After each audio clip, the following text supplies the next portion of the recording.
Welcome, adventurers. Tonight, beneath the flickering torchlight of our grand hall, we gather to share legendary tales from distant realms, stories of magic, monsters, and mighty heroes, to guide you gently into the realm of dreams. Before we cross into the veil of slumber, take a moment to cast a support spell, smash the like button, and join our growing adventuring party by subscribing. Also, I'm curious what realm you're watching from. Whether you're tuning in from Waterdeep, the Sword Coast, or a cozy tavern in California, share your location in the comments below. Your presence strengthens our fellowship and helps our magical community grow ever stronger. Now, the dice have been rolled, and the time for storytelling has come. Get in a comfortable position, dim the lights, and let the journey begin. Chapter 1. The Last Rune, Mage's Burden. In the depths of ancient libraries, where dust motes dance through shafts of amber light, where the weight of accumulated knowledge presses down like the very atmosphere itself, there walks a figure whose footsteps echo with the burden of centuries. Tonight, as we settle into the gentle embrace of contemplation, let us follow the path of Ryze, the last of the Rune Mages, whose solitary quest has become both his purpose and his curse. Picture, if you will, the weathered form of this enigmatic wanderer as he moves through the twilight hours of another endless day. His blue-tinged skin bears the marks of exposure to forces that would unmake lesser beings, while arcane tattoos spiral across his flesh like living scripture, each symbol a fragment of power barely contained within mortal form. The staff he carries pulses with a rhythm that matches his heartbeat, a constant reminder of the cosmic responsibility that rests upon his shoulders. Ryze has walked the paths of Runeterra for longer than most civilizations have existed. Where others measure their lives in decades, he counts his existence in the rise and fall of empires. The world runes he seeks are not mere artifacts to be collected and displayed, but fragments of creation itself, pieces of the fundamental forces that shaped reality when the universe was young and malleable. Each morning brings him no closer to rest, for rest is a luxury he cannot afford. As dawn breaks over distant mountains or vast oceans, Ryze feels the pull of runic energy scattered across the world like wounded stars fallen to earth. These sensations guide him through bustling marketplaces where merchants hawk their wares, past towering citadels where rulers plot and scheme, beyond peaceful villages where children laugh without understanding the dangers that lurk just beyond their perception. The weight of his knowledge is perhaps heavier than the magical energies that course through his veins. Ryze remembers what others have forgotten, or never knew, the true cost of the world rune's power. He has witnessed firsthand how these fragments of creation can twist the noblest intentions into catastrophic destruction. The very landscape of Runeterra bears the scars of his failures, places where he arrived too late, where the runes had already been claimed by those who believed they could master forces beyond mortal comprehension. In the quiet moments between his endless searching, when he allows himself brief respites in forgotten ruins or beneath star-filled skies, Ryze often contemplates the irony of his existence. He who sought knowledge above all else has become a keeper of secrets too dangerous to share. The wisdom he accumulated through years of study and experimentation now serves primarily to remind him of all the ways that wisdom can be corrupted and misused. There are times when he encounters other mages, younger practitioners of the arcane arts, whose eyes burn with the same hunger for power that once drove him. In their eager faces, he sees reflections of his former self, and the recognition brings him no comfort. He knows that warning them would likely prove futile. Ambition and curiosity are forces as fundamental as the magic they seek to master. Instead, he watches from the shadows, ready to intervene if their experiments threaten to unleash forces they cannot control. The solitude of his quest weighs heavily upon him during the long nights when sleep proves elusive. In dreams, he sometimes returns to simpler times, when magic was a tool for creation rather than destruction, when the pursuit of knowledge felt like nobility rather than necessity. But always, he awakens to the same reality. The world runes remain scattered across Runeterra, and each day they exist in the world is another day closer to potential catastrophe. His immortality, if it can be called that, is not a gift but a consequence of prolonged exposure to runic energies. The magic that grants him longevity also serves as a constant reminder of his duty. Every beat of his heart, every breath he draws, is sustained by the very forces he seeks to contain. He has become both guardian and prisoner, protector and victim of the power he once coveted. The villages and cities he passes through in his wanderings hold no permanent place for him.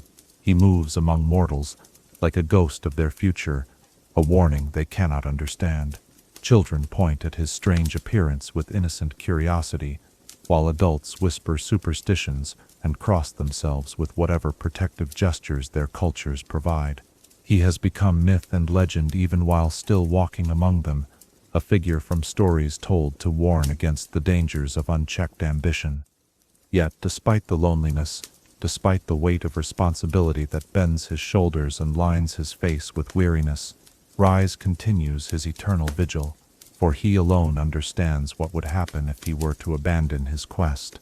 The world runes would eventually find their way into the hands of those who see only their power and not their peril. Wars would be fought with weapons that could tear holes in reality itself. Civilizations would crumble beneath forces that reshape the very foundations of existence. And so he walks on, through seasons that blur together in endless succession, following traces of runic energy that call to him across vast distances. Each step takes him further from the possibility of peace, but closer to a world where others might know the tranquility that forever eludes him. His burden is not one he can share, not one he can pass to another, for the knowledge required to safely handle the world runes comes at a price few would be willing to pay. In the deepest part of night, when the world around him sleeps and dreams of simpler concerns, Ryze often pauses in his journey to gaze up at the stars. These distant lights have watched over Runeterra since long before the world runes were scattered, and they will continue their silent vigil long after his quest is complete. In their unchanging patterns, he finds a kind of peace, the reminder that some things endure beyond the struggles of any single being, no matter how long that being's life might stretch. The cosmic forces that granted him his extended existence also granted him perspective on the fleeting nature of mortal concerns. Kings and queens who once seemed all-powerful are now dust and memory. The greatest mages of their generations have passed into legend, yet the world runes remain, patient and eternal, waiting for the next hands that would claim them, the next minds that would be seduced by their promise of ultimate power. As another day draws to a close, and our wandering mage settles into whatever shelter the night provides, perhaps you might wonder, what drives a soul to accept such a burden, to willingly shoulder a responsibility that offers no reward save the prevention of catastrophe. In a world where others seek glory and recognition, what compels one to walk forever in the shadows, protecting those who will never know his sacrifice? Chapter 2. The Discovery of Magic's Foundation. Before memory became legend, and legend became myth, when the cosmos itself was young, and the boundaries between dreams and reality remained unwritten, there existed forces so fundamental that they preceded the very concept of existence. Tonight, as we delve deeper into the tapestry of knowledge that has consumed Ryze's eternal vigil, let us explore the origins of the world runes themselves, those fragments of creation that hold within their crystalline forms the raw essence of everything that was, is, and ever could be. Imagine standing at the very edge of comprehension, where mortal understanding meets the infinite expanse of cosmic truth. The world runes are not merely magical artifacts crafted by ancient hands or powerful relics imbued with accumulated energy over millennia. They are something far more profound and terrifying. Pieces of the fundamental blueprint that the universe followed when it first brought order from chaos, light from darkness, something from nothing. In the earliest moments of creation, when the cosmos drew its first breath and reality began to unfold like a flower blooming in dimensions beyond counting, certain forces were necessary to establish the basic laws that would govern all existence. These forces, the building blocks of magic itself, coalesced into physical form as the world runes, each one containing a different aspect of the cosmic order that allows life, matter, and energy to exist in harmony.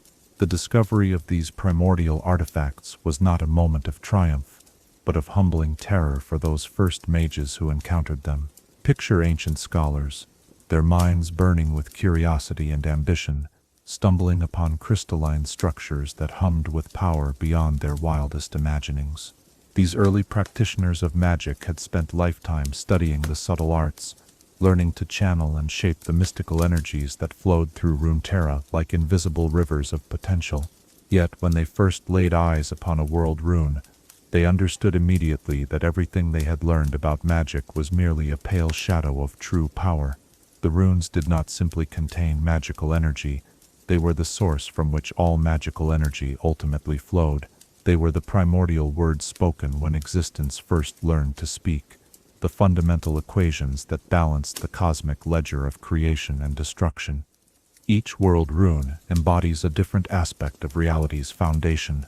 Some contain the essence of elemental forces, the primal fury of fire that brings both warmth and destruction, the patient strength of earth that endures through ages, the flowing adaptability of water that shapes landscapes through persistence, the restless freedom of air that carries both whispers and storms. Others hold more abstract but equally fundamental concepts, the delicate balance between order and chaos, the eternal dance between creation and entropy, the mysterious relationship between mind and matter. The physical forms of these runes are themselves paradoxes that challenge understanding. They appear as crystalline structures, their surfaces reflecting light in patterns that seem to shift based on the observer's perspective and state of mind. Yet their true nature transcends physical form entirely. What mortals perceive as solid crystal is merely the three-dimensional shadow cast by entities that exist in dimensions beyond spatial limitations. When the first mages attempted to study these artifacts, they discovered that conventional methods of magical analysis were not only inadequate but potentially catastrophic. The world runes could not be approached with the same techniques used to examine lesser magical items. They demanded a level of respect and caution that few were prepared to provide. The very act of focusing too intently upon a world rune could overwhelm a practitioner's mind with visions of cosmic truth, too vast for mortal comprehension. Those early scholars who managed to maintain their sanity while studying the runes reported experiences that defied description. They spoke of moments when the boundaries of their individual consciousness dissolved, allowing them to perceive reality from the perspective of the universe itself. They described visions of infinite possible worlds, each one representing a different choice, a different path that creation might have taken if the fundamental forces had been arranged differently. The knowledge gained from these perilous studies came at a terrible cost. Many of the greatest minds of their age were lost to madness, their consciousness scattered across dimensions they were never meant to perceive. Others emerged from their studies fundamentally changed, their humanity slowly eroded by prolonged exposure to cosmic forces that recognized no distinction between life and death, between individual existence and universal unity. Yet, despite these dangers, the allure of the world runes proved irresistible to successive generations of mages. Each scholar who approached them believed they possessed the wisdom and strength to succeed where others had failed. They convinced themselves that their understanding of magical principles was sufficient to unlock the secrets of creation itself without falling victim to the madness that had claimed their predecessors. The runes themselves seemed to encourage this hubris, their very presence whispering promises of ultimate knowledge and unlimited power. They radiated an aura of possibility that made even the most cautious practitioners believe they could reshape reality according to their will. The temptation was not merely one of personal aggrandizement. Many who sought the runes did so with genuinely noble intentions, hoping to use their power to heal the world's wounds, to end suffering, to create a paradise where all beings could flourish. But the cosmic forces contained within the world runes operate according to principles that transcend mortal concepts of good and evil, benefit and harm. They are as likely to transform a healer's compassionate touch into a plague that spreads kindness so forcefully it destroys free will as they are to amplify a warrior's protective instincts into an endless cycle of violence justified by the need to defend others. The true horror of the world runes lies not in their capacity for destruction, though that capacity is virtually limitless, but in their indifference to the intentions of those who wield them. They respond to will and desire without judgment, translating the wielder's deepest wishes into reality without regard for the consequences or the suffering that might result. A ruler who genuinely wishes to bring peace to their troubled realm might find that peace imposed through the eradication of all potential sources of conflict, including the complex emotions and desires that make life meaningful. As knowledge of the world runes spread among the scholarly communities of ancient Runeterra, different schools of thought emerged regarding how these artifacts should be approached. Some advocated for their complete isolation, arguing that no mortal should risk contact with forces beyond mortal comprehension. Others believed that careful study might eventually yield insights that could be safely applied to improve the world. Still others saw the runes as the ultimate test of magical mastery, the final challenge that would separate true adepts from mere practitioners. These philosophical divisions would eventually contribute to the conflicts that tore the ancient world apart. When nations began to see the world runes, not as objects of study but as weapons of war, the stage was set for catastrophes that would reshape the very geography of Runeterra. The promise of power capable of ensuring victory against any enemy proved too tempting for rulers who faced existential threats to their kingdoms and their people. The scholars who first documented the existence of the world runes could never have imagined the chain of events their discoveries would eventually set in motion. In their careful notes and theoretical treatises, they were mapping the route to humanity's greatest triumph and most devastating failure. They were cataloging the tools that would be used to build wonders beyond imagination and to tear apart the foundations of civilization itself. Tonight, as we reflect upon these fragments of creation that continue to influence Runeterra's destiny, we might consider the relationship between knowledge and responsibility. The world runes represent the ultimate expression of the principle that some discoveries are too dangerous to pursue, yet too important to ignore completely. They embody the eternal tension between humanity's drive to understand the universe and the universe's indifference to whether humanity survives that understanding. In the quiet moments before sleep claims us, as we contemplate forces that dwarf our everyday concerns, perhaps we might ask ourselves, when we encounter knowledge that could transform everything we think we understand about reality, do we have the wisdom to recognize whether we possess the strength to bear such understanding? Chapter 3.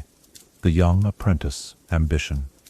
Long before the weight of cosmic responsibility settled upon his shoulders like an eternal cloak, before his skin bore the blue-tinged marks of prolonged exposure to runic energies, there was a time when Ryze was simply a young man whose eyes burned with curiosity and whose heart raced at the mere thought of unlocking the mysteries of magic.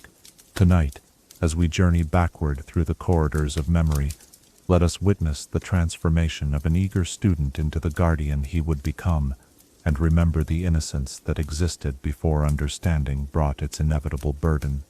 Picture a youth standing at the threshold of a modest tower, his hands trembling not with age or weariness, but with the excitement of a mind encountering infinite possibility for the first time.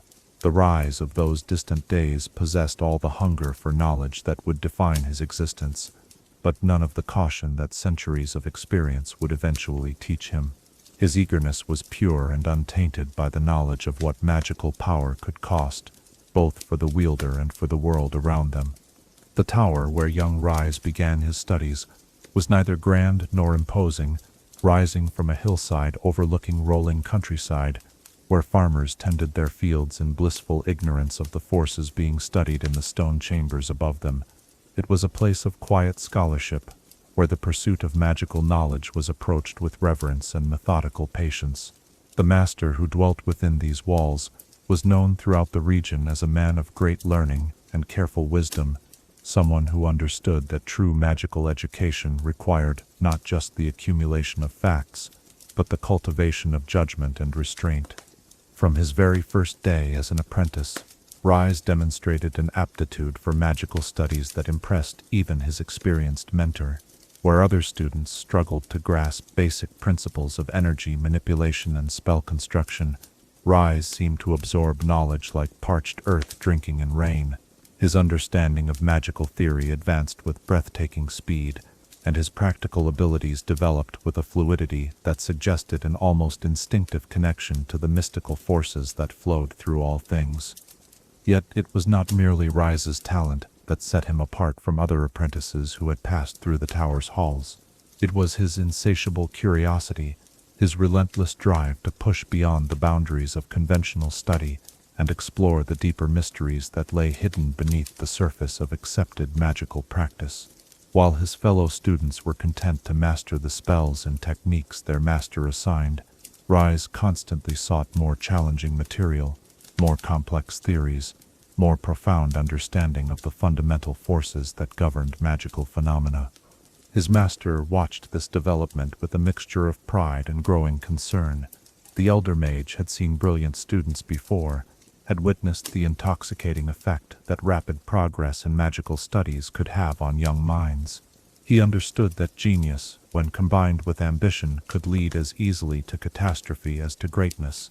For this reason, he attempted to balance Ryze's theoretical education with lessons in humility, restraint, and the recognition of magic's potential for unintended consequences. During those early years of study, Ryze approached each lesson with the wholehearted enthusiasm of someone who had found his true calling in life. The intricate patterns of spell-weaving fascinated him, the way simple gestures and spoken words could channel vast energies and reshape reality according to the caster's will. He spent countless hours in the tower's library, poring over ancient texts that described magical techniques and theoretical frameworks developed by scholars across centuries of careful research. The relationship between master and apprentice during this period was one of genuine affection and mutual respect. The elder mage saw in Ryze not just exceptional talent, but also the dedication and intellectual honesty that are essential for the safe practice of magical arts. Ryze, for his part, revered his mentor not merely as a teacher, but as a living embodiment of the wisdom and power he hoped someday to attain. Their discussions often lasted long into the night, ranging across topics of magical theory that would have been incomprehensible to those outside their scholarly circle. As Ryze's abilities continued to develop, his master began to introduce him to increasingly advanced areas of magical study. They explored the subtle relationships between different schools of magic, the way elemental forces could be combined and transformed, the delicate balance required to maintain control over energies that could easily overwhelm an inexperienced practitioner. Each new lesson revealed layers of complexity that made magic seem simultaneously more wondrous and more dangerous than Ryze had previously understood. It was during one of these advanced lessons that Ryze first heard mention of artifacts that existed beyond the normal classifications of magical items.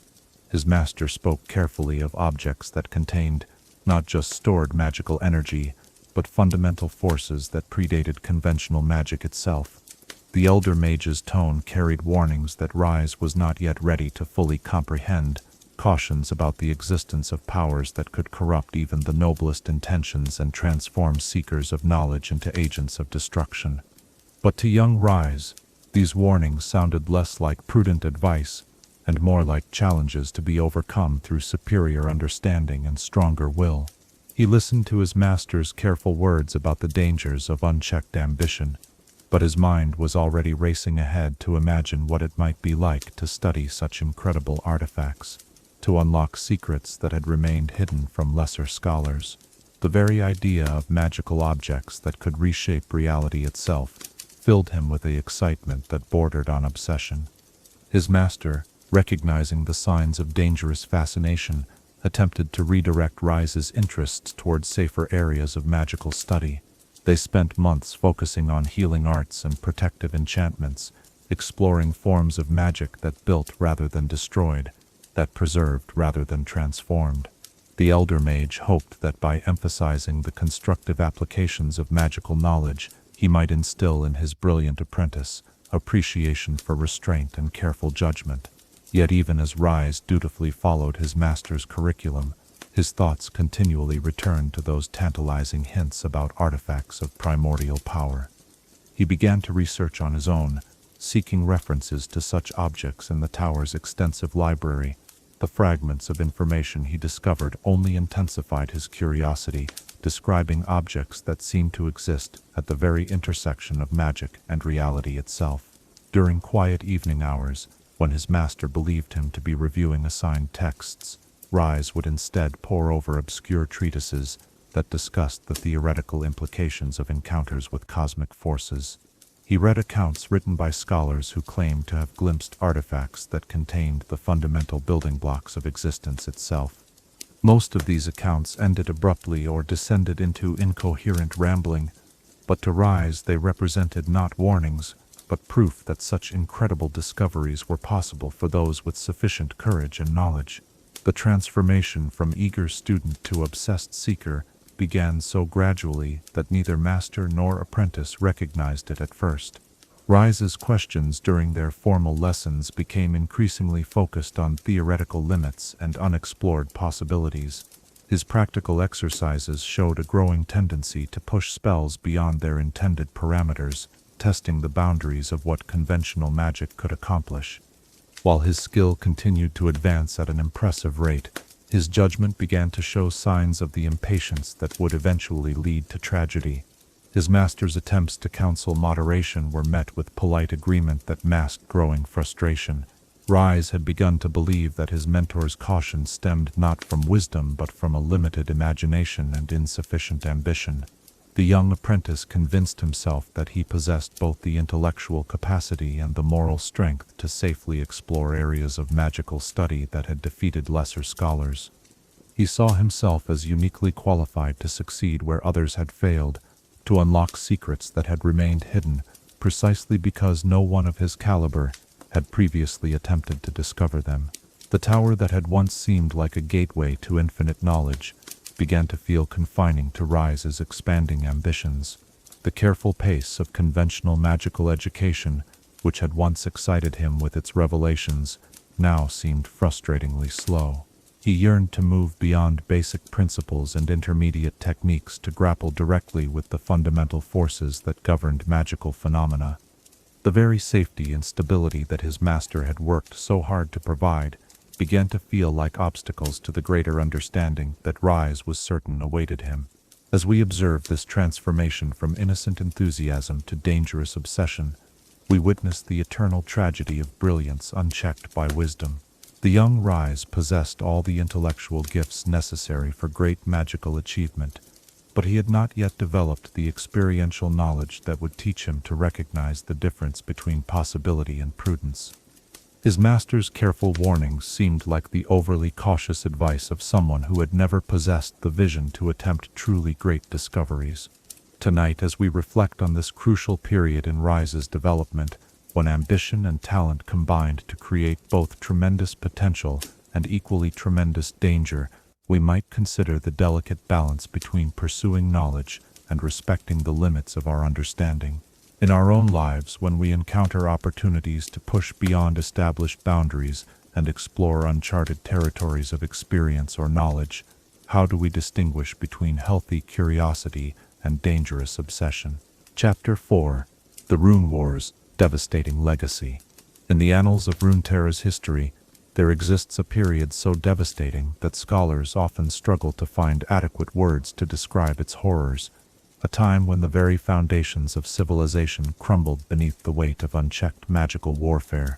Tonight, as we delve into the darkest chapter of the world's past, let us explore the Rune Wars, those catastrophic conflicts that transformed the world runes from objects of scholarly fascination into weapons of unimaginable destruction, leaving scars upon the land that remain visible to this day.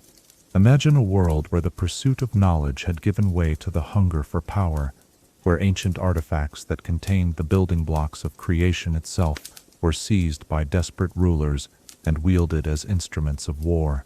The Rune Wars did not begin as a single conflict, but rather as a series of escalating disputes that spread across continents like a plague of ambition and fear.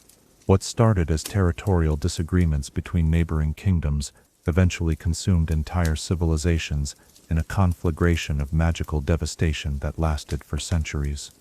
The transformation of the world runes from scholarly artifacts to weapons of mass destruction occurred gradually, almost imperceptibly at first.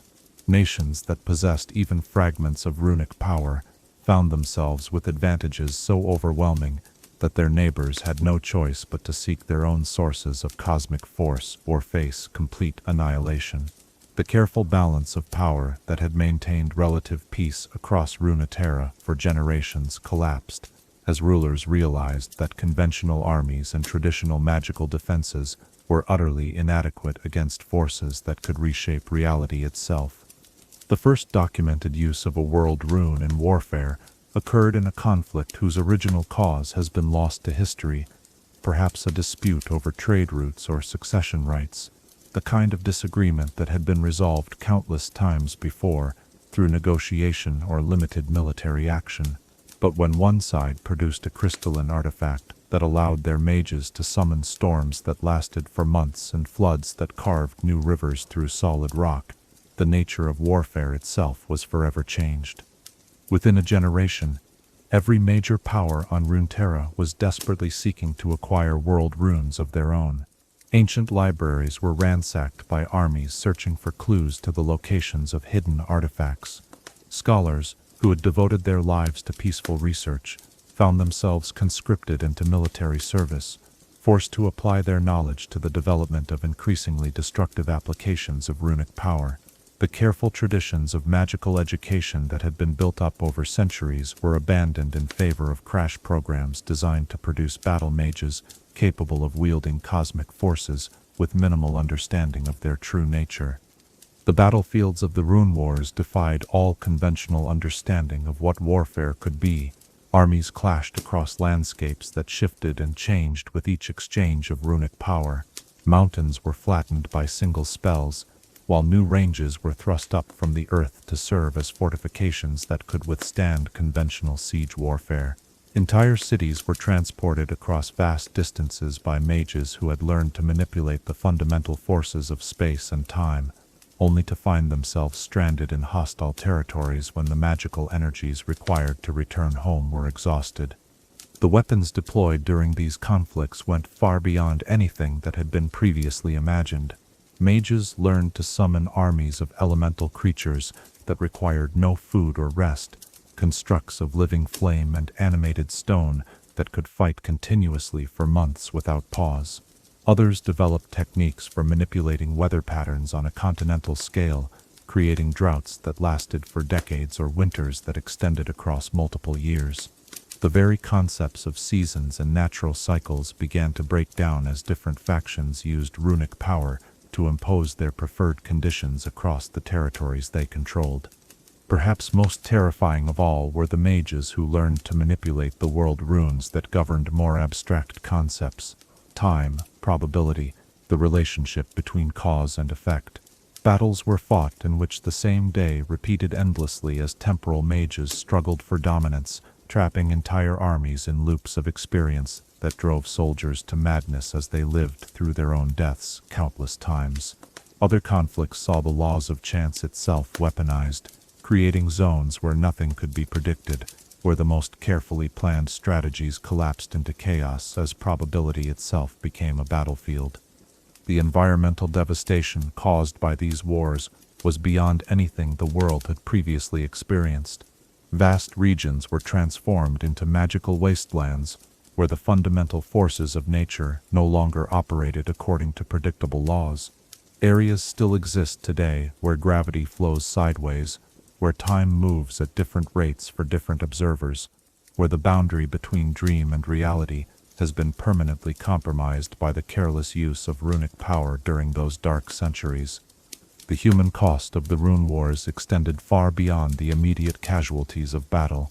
Entire populations were displaced as their homelands became uninhabitable, transformed by magical energies into environments that could no longer support normal life. Refugees fled across continents seeking safety, only to discover that nowhere was truly safe from the reach of armies that could transport themselves instantly across vast distances or reshape entire landscapes to suit their tactical needs. The social and cultural impact of the wars was equally devastating.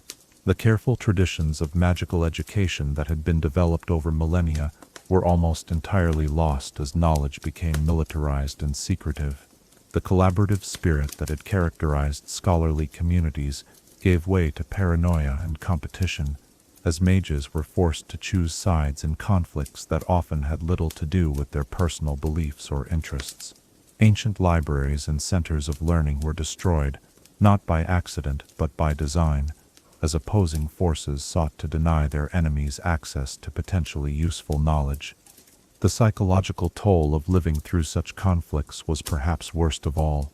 Populations that had grown up with magic as a helpful tool for improving daily life found themselves trapped in a world where the same forces that had once brought comfort and convenience now threatened to annihilate everything they held dear. The very sight of magical phenomena began to inspire terror rather than wonder, as people learned to associate displays of mystical power with imminent danger and destruction. As the wars progressed and their devastating effects became impossible to ignore, various attempts were made to establish treaties and agreements that would limit the use of runic power in warfare. These efforts invariably failed, not because the negotiating parties lacked goodwill, but because the strategic advantages conferred by world runes were so overwhelming that no nation could afford to disarm while potential enemies retained access to such weapons. The logic of mutually assured destruction that would later characterize other forms of warfare made any lasting peace impossible as long as the runes remained in circulation. The gradual exhaustion of easily accessible runic power eventually brought the most intense phase of the wars to an end, but not before the fundamental character of Runeterra had been permanently altered. The world that emerged from this period of devastation was one where magic was viewed with suspicion and fear, where the pursuit of knowledge was constrained by the recognition of what such knowledge might cost. The great magical academies that had once flourished were either destroyed or transformed into military institutions focused on defense against future runic conflicts. The survivors of the rune wars passed down to their descendants not just the technical knowledge of how to use magical power, but also the hard-won wisdom of when such power should remain unused. Stories of the wars became cautionary tales told to young mages, warnings about the seductive nature of ultimate power, and the ease with which noble intentions could be corrupted by the promise of decisive victory over one's enemies. Yet even as the immediate dangers of the rune wars receded into history, their legacy continued to shape the development of magical practice across Runeterra. The scattered world runes that had been lost or abandoned during the conflicts remained hidden across the world, waiting for new hands to discover them. The knowledge of how to locate and use these artifacts had been preserved in fragmentary form by scholars who had survived the wars, creating the potential for future conflicts should anyone prove capable of reuniting that scattered information. The physical scars left by the rune wars serve as permanent reminders of what unchecked magical power can accomplish. Travelers across Runeterra still encounter regions where the landscape bears the unmistakable marks of cosmic forces unleashed without wisdom or restraint. These areas stand as monuments to the price of treating fundamental forces as mere tools to be used in the service of temporary political objectives. Tonight, as we contemplate this dark chapter in Runeterra's past, we are reminded that the greatest tragedies often arise not from evil intentions, but from the failure to recognize the true cost of our ambitions. The rulers who initiated the rune wars were not monsters, but desperate leaders, trying to protect their people and preserve their ways of life. Yet their inability to see beyond immediate tactical advantages led to consequences that dwarfed the problems they had originally sought to solve. As we reflect on these lessons from history, perhaps we might ask ourselves, when we encounter power that seems capable of solving all our problems, do we possess the wisdom to consider what new problems that power might create? Chapter 5. The Master's final lesson.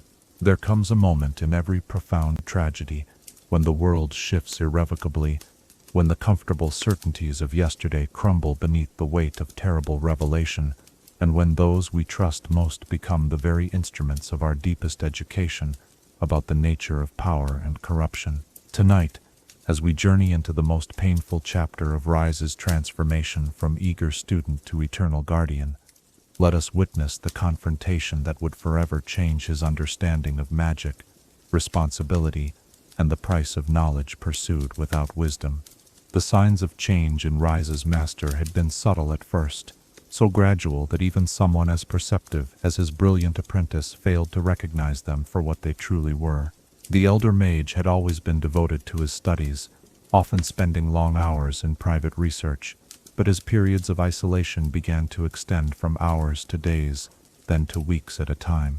When he did emerge from his private chambers, there was something different in his eyes, a distant quality, as if he were seeing beyond the immediate world into realms that existed beyond normal perception. The transformation had begun when the master, driven by his own scholarly curiosity, and perhaps by his students' relentless questions about forbidden knowledge, had finally succumbed to the temptation to seek out one of the legendary world runes for himself. His intentions had been pure. He told himself that direct study of such an artifact would allow him to better understand the dangers he had spent years warning others about. Armed with first-hand knowledge of runic power, he reasoned, he would be better equipped to guide future students away from the perils that had claimed so many brilliant minds.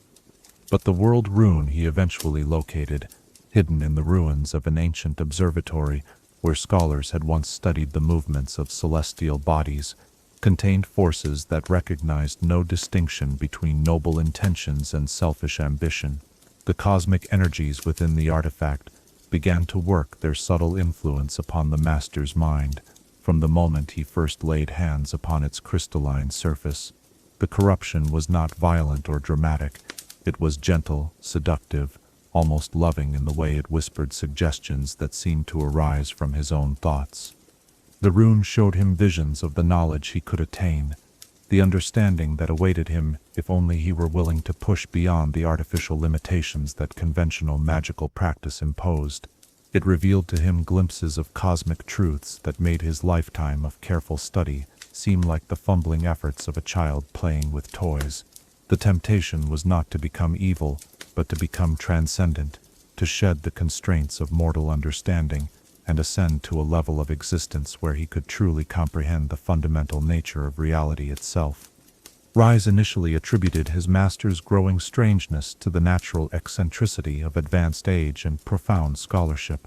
The elder mage had always been somewhat removed from worldly concerns, more comfortable with abstract magical theory than with the practical matters of daily life. That this detachment was now becoming more pronounced seemed like a natural progression rather than a warning sign of deeper problems. The first clear indication that something was seriously wrong came during one of their evening discussions, when the master began to speak of magic in terms that Ryze had never heard him use before. Instead of the careful, measured language that had always characterized his teaching, the elder mage spoke with a passionate intensity about transcending human limitations and embracing the full potential of magical power. His words carried an evangelical fervor that seemed completely at odds with the cautious wisdom he had always embodied. When Ryze expressed concern about these new ideas, his master responded with a patience that somehow felt more disturbing than anger would have been. He explained, in the gentle tone of someone instructing a confused child, that Ryze's concerns arose from an incomplete understanding of what magic truly was and what it could accomplish. The restrictions and warnings that had guided their studies for so many years, the master now claimed, were unnecessary limitations born of fear and ignorance rather than genuine wisdom. The transformation accelerated as the master's exposure to runic energy continued. His appearance began to change in subtle ways. His eyes took on an otherworldly luminescence. His movements acquired an uncanny fluidity that suggested he was no longer entirely bound by normal physical laws. More disturbing still were the changes in his personality. The kindly mentor, who had always treated his apprentice with affection and respect, began to speak to Ryze with the condescending tolerance of a superior being addressing an inferior creature. The breaking point came when Ryze discovered that his master had been conducting secret experiments with the world Rune, attempting to unlock its deepest secrets through methods that violated every principle of safe magical practice they had ever discussed. The elder mage had created a hidden laboratory beneath the tower, a chamber where he worked with energies that warped the very fabric of reality around them. The walls of this secret space showed signs of exposure to forces that had partially transformed stone into substances that existed somewhere between matter and pure energy. When confronted with evidence of these dangerous experiments, the master made no attempt to deny or justify his actions. Instead, he invited Ryze to join him in his research, speaking enthusiastically about the revelations that awaited them both, if only they had the courage to embrace power that transcended mortal limitations. He described visions of a world remade according to their will, where suffering and ignorance would be eliminated through the application of cosmic forces that could reshape the fundamental nature of existence itself. The offer was presented not as a corruption but as a graduation, the natural progression from student to true practitioner of the magical arts. The master spoke of their years together as preparation for this moment, when Ryze would finally be ready to move beyond the elementary exercises and theoretical discussions that had comprised his education thus far.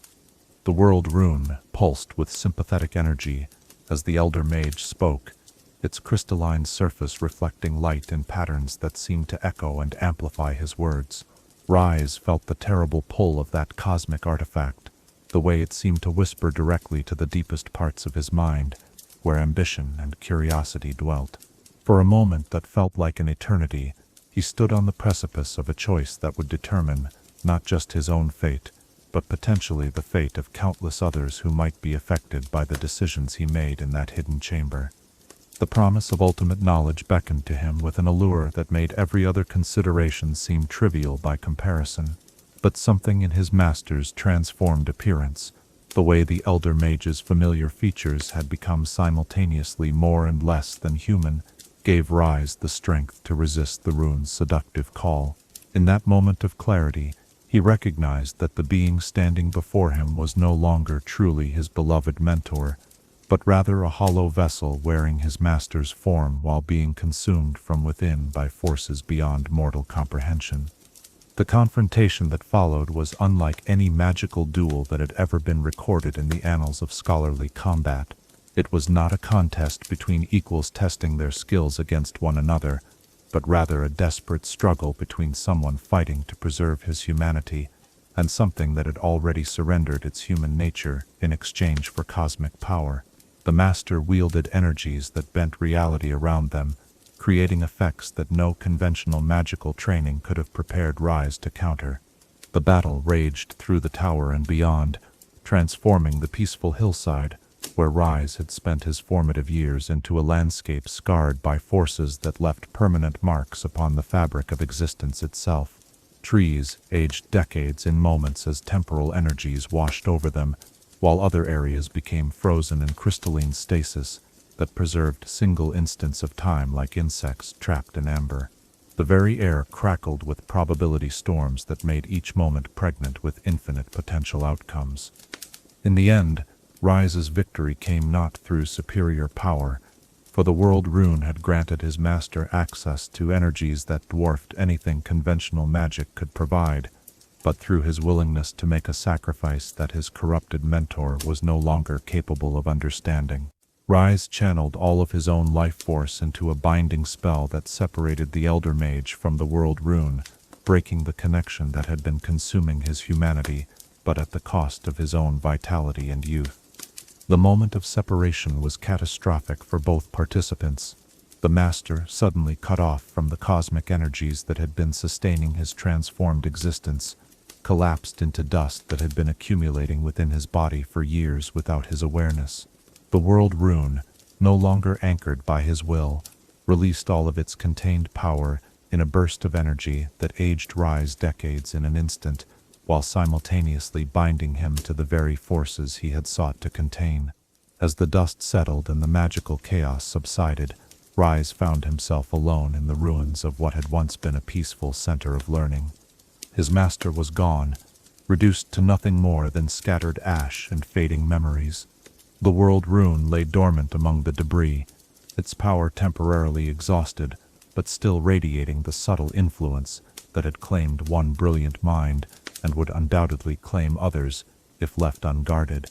In that moment of profound loss and terrible understanding, Ryze experienced the most important lesson of his entire magical education. He learned that power without wisdom was not just dangerous, but inevitably corrupting, that the pursuit of knowledge for its own sake could lead even the most well-intentioned scholars into darkness beyond redemption. Most importantly, he understood that some responsibilities could not be shared or delegated, that the burden of protecting the world from certain forms of knowledge must be carried by individuals willing to sacrifice their own happiness for the greater good.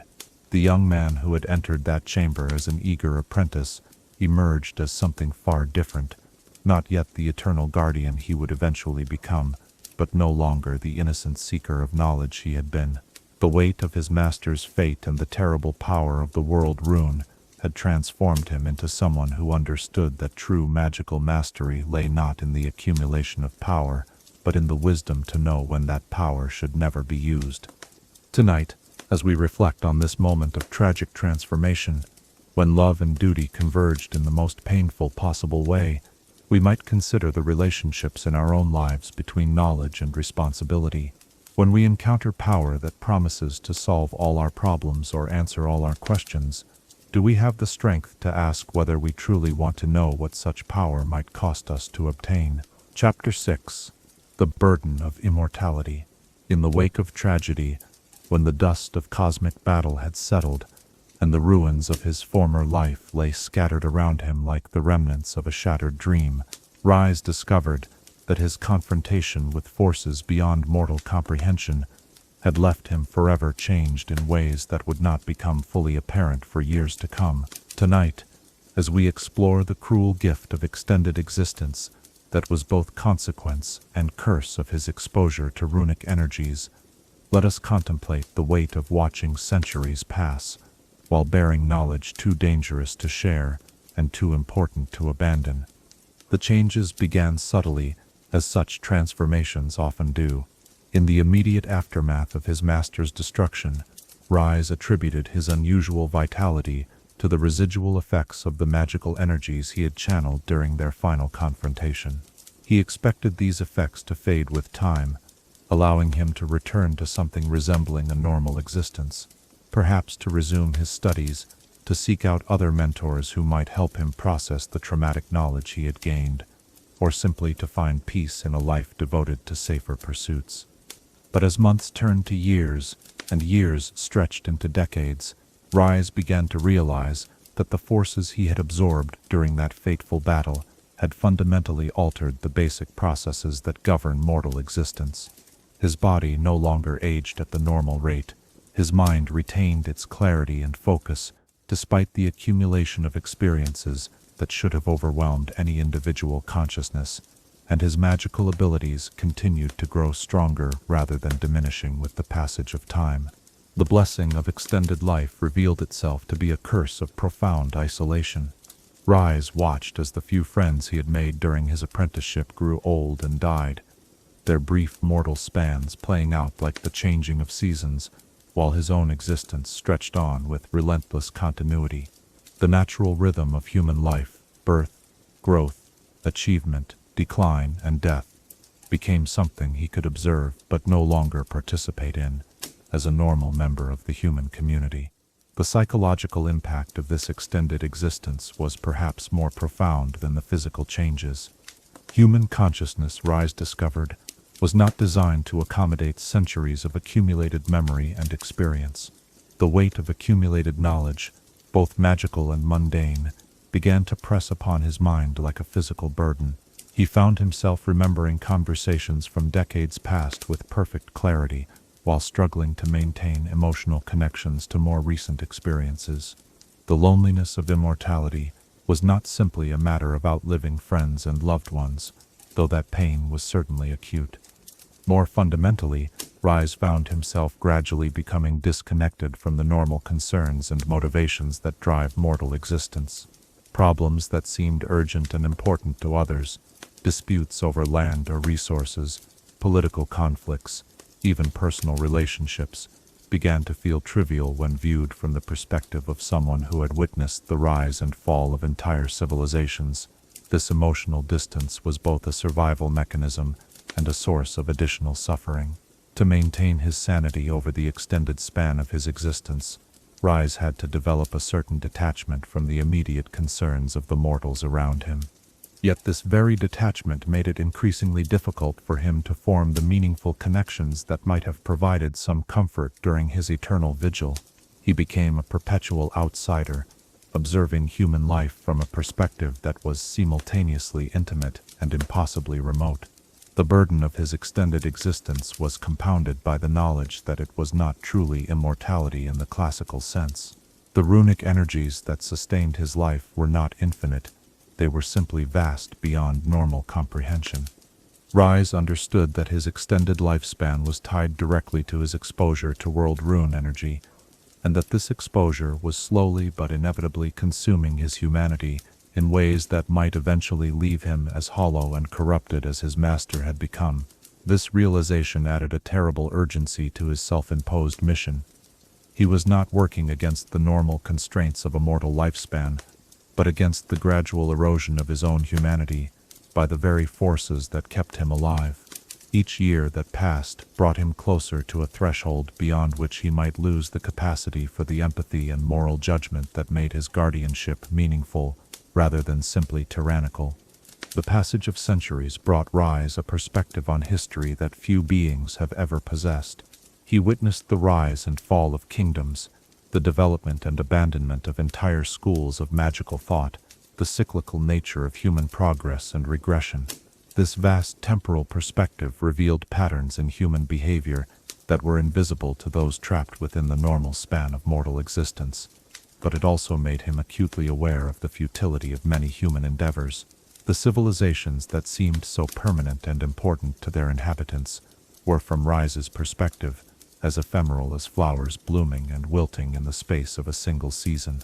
The great works of art and architecture that represented the pinnacles of human achievement crumbled into dust while he watched, their creators' names forgotten by all but him. The knowledge and wisdom accumulated by brilliant scholars was lost again and again as libraries burned and traditions were abandoned, requiring constant rediscovery by each new generation. Yet this same perspective also revealed to Ryze the extraordinary resilience and creativity of human nature. Despite the temporary nature of individual achievements, the broader patterns of human development showed a gradual progression toward greater understanding and more sophisticated forms of social organization. The same species that had nearly destroyed itself during the Rune Wars had also produced moments of transcendent beauty and profound wisdom that justified hope for the future. The physical toll of his extended existence was less obvious but no less real than the psychological burden. The runic energies that sustained Ryze's life also gradually transformed his body in ways that made him increasingly alien to normal human experience. His skin took on the blue-tinged coloration that marked prolonged exposure to cosmic forces, while arcane symbols began to manifest across his flesh as his body became a living repository for magical knowledge. These physical changes served as constant reminders of his separation from normal humanity. When he attempted to interact with mortal communities, his appearance often provoked fear or suspicion. Children would hide behind their parents when they saw him approaching, while adults would make protective gestures against what they perceived as supernatural threat. The very features that marked him as someone who had transcended normal human limitations also marked him as someone who could no longer fully belong to human society. The accumulation of magical knowledge over centuries of study created its own form of burden.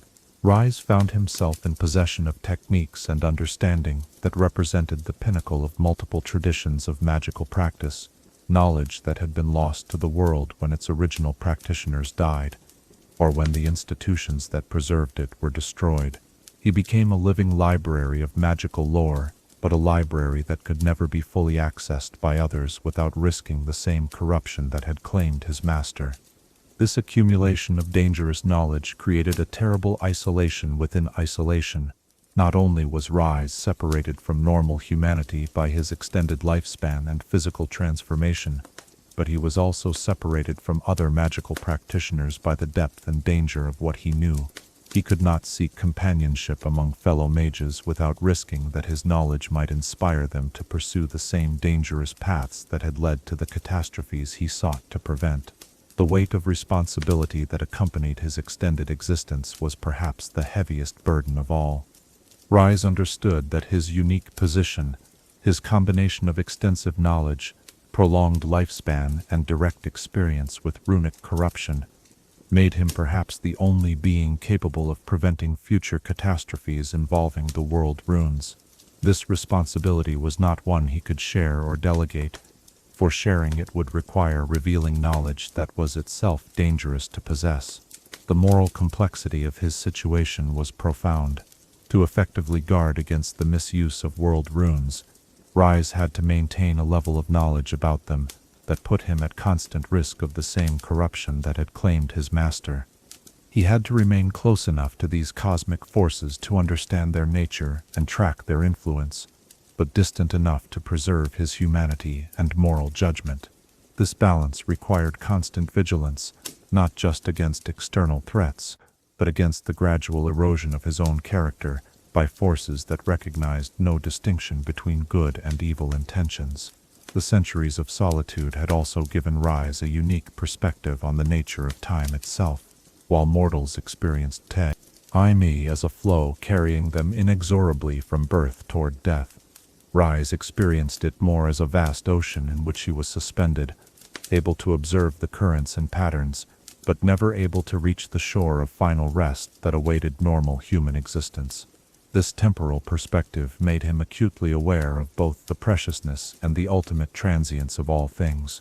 As we contemplate the burden that Ryze has carried through centuries of lonely vigil, we are reminded that some gifts come at prices so high that they transform blessing into curse. The extended life that allowed him to accumulate the knowledge and experience necessary for his guardianship also condemned him to a form of existence that was neither fully human nor fully transcendent, a liminal state that combined the worst aspects of both mortal limitation and cosmic responsibility. Tonight, as we reflect on the price of knowledge and the weight of responsibility that some individuals must bear for the benefit of all, we might consider what it truly means to sacrifice one's own happiness for the greater good. When we encounter opportunities to gain power or knowledge that could help others, do we have the wisdom to count the full cost of such opportunities, not just for ourselves but for those we hope to serve? Chapter 7. Encounters across the ages.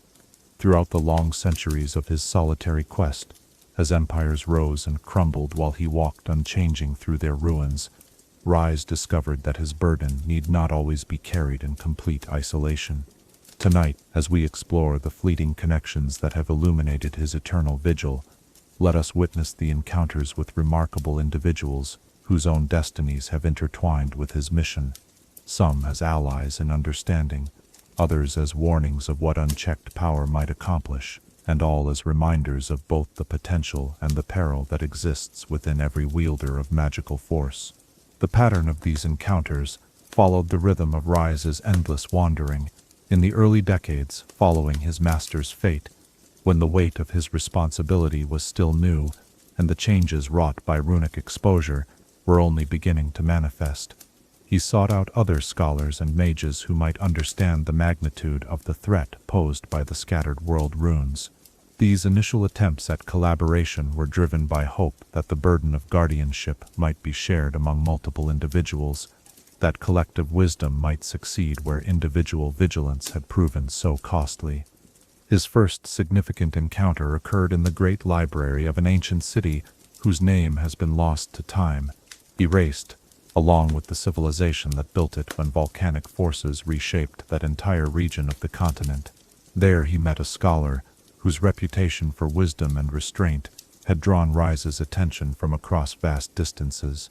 This elderly sage had devoted his life to studying the theoretical implications of cosmic forces without ever attempting to directly manipulate such energies himself, precisely the kind of cautious approach that Ryze hoped might prove effective for containing runic power.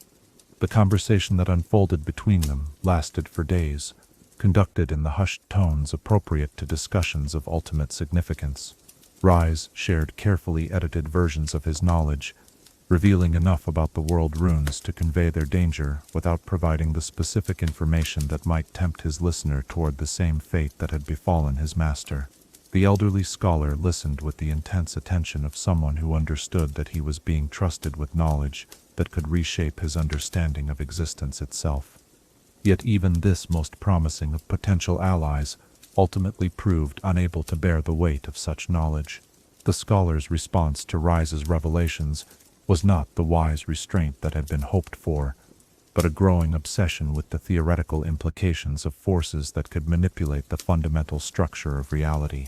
Within months of their meeting, the sage had abandoned his previous research and begun conducting increasingly dangerous experiments aimed at detecting and possibly locating world runes through indirect magical analysis.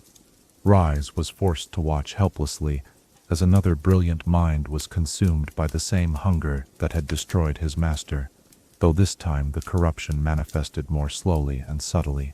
The scholar never managed to locate an actual world rune, but his attempts to do so gradually warped his magical abilities and personality until he became a threat to everyone around him. The final confrontation was mercifully brief. The scholar's theoretical knowledge had given him understanding of runic power without providing him access to its practical applications, but it taught Ryze a crucial lesson about the infectious nature of certain forms of knowledge. This pattern would repeat itself countless times over the centuries that followed. Ryze would encounter individuals whose wisdom, power, or moral character seemed to mark them as potential allies in his mission, only to discover that the very qualities that made them attractive as partners also made them vulnerable to corruption by the knowledge they would need to be truly helpful.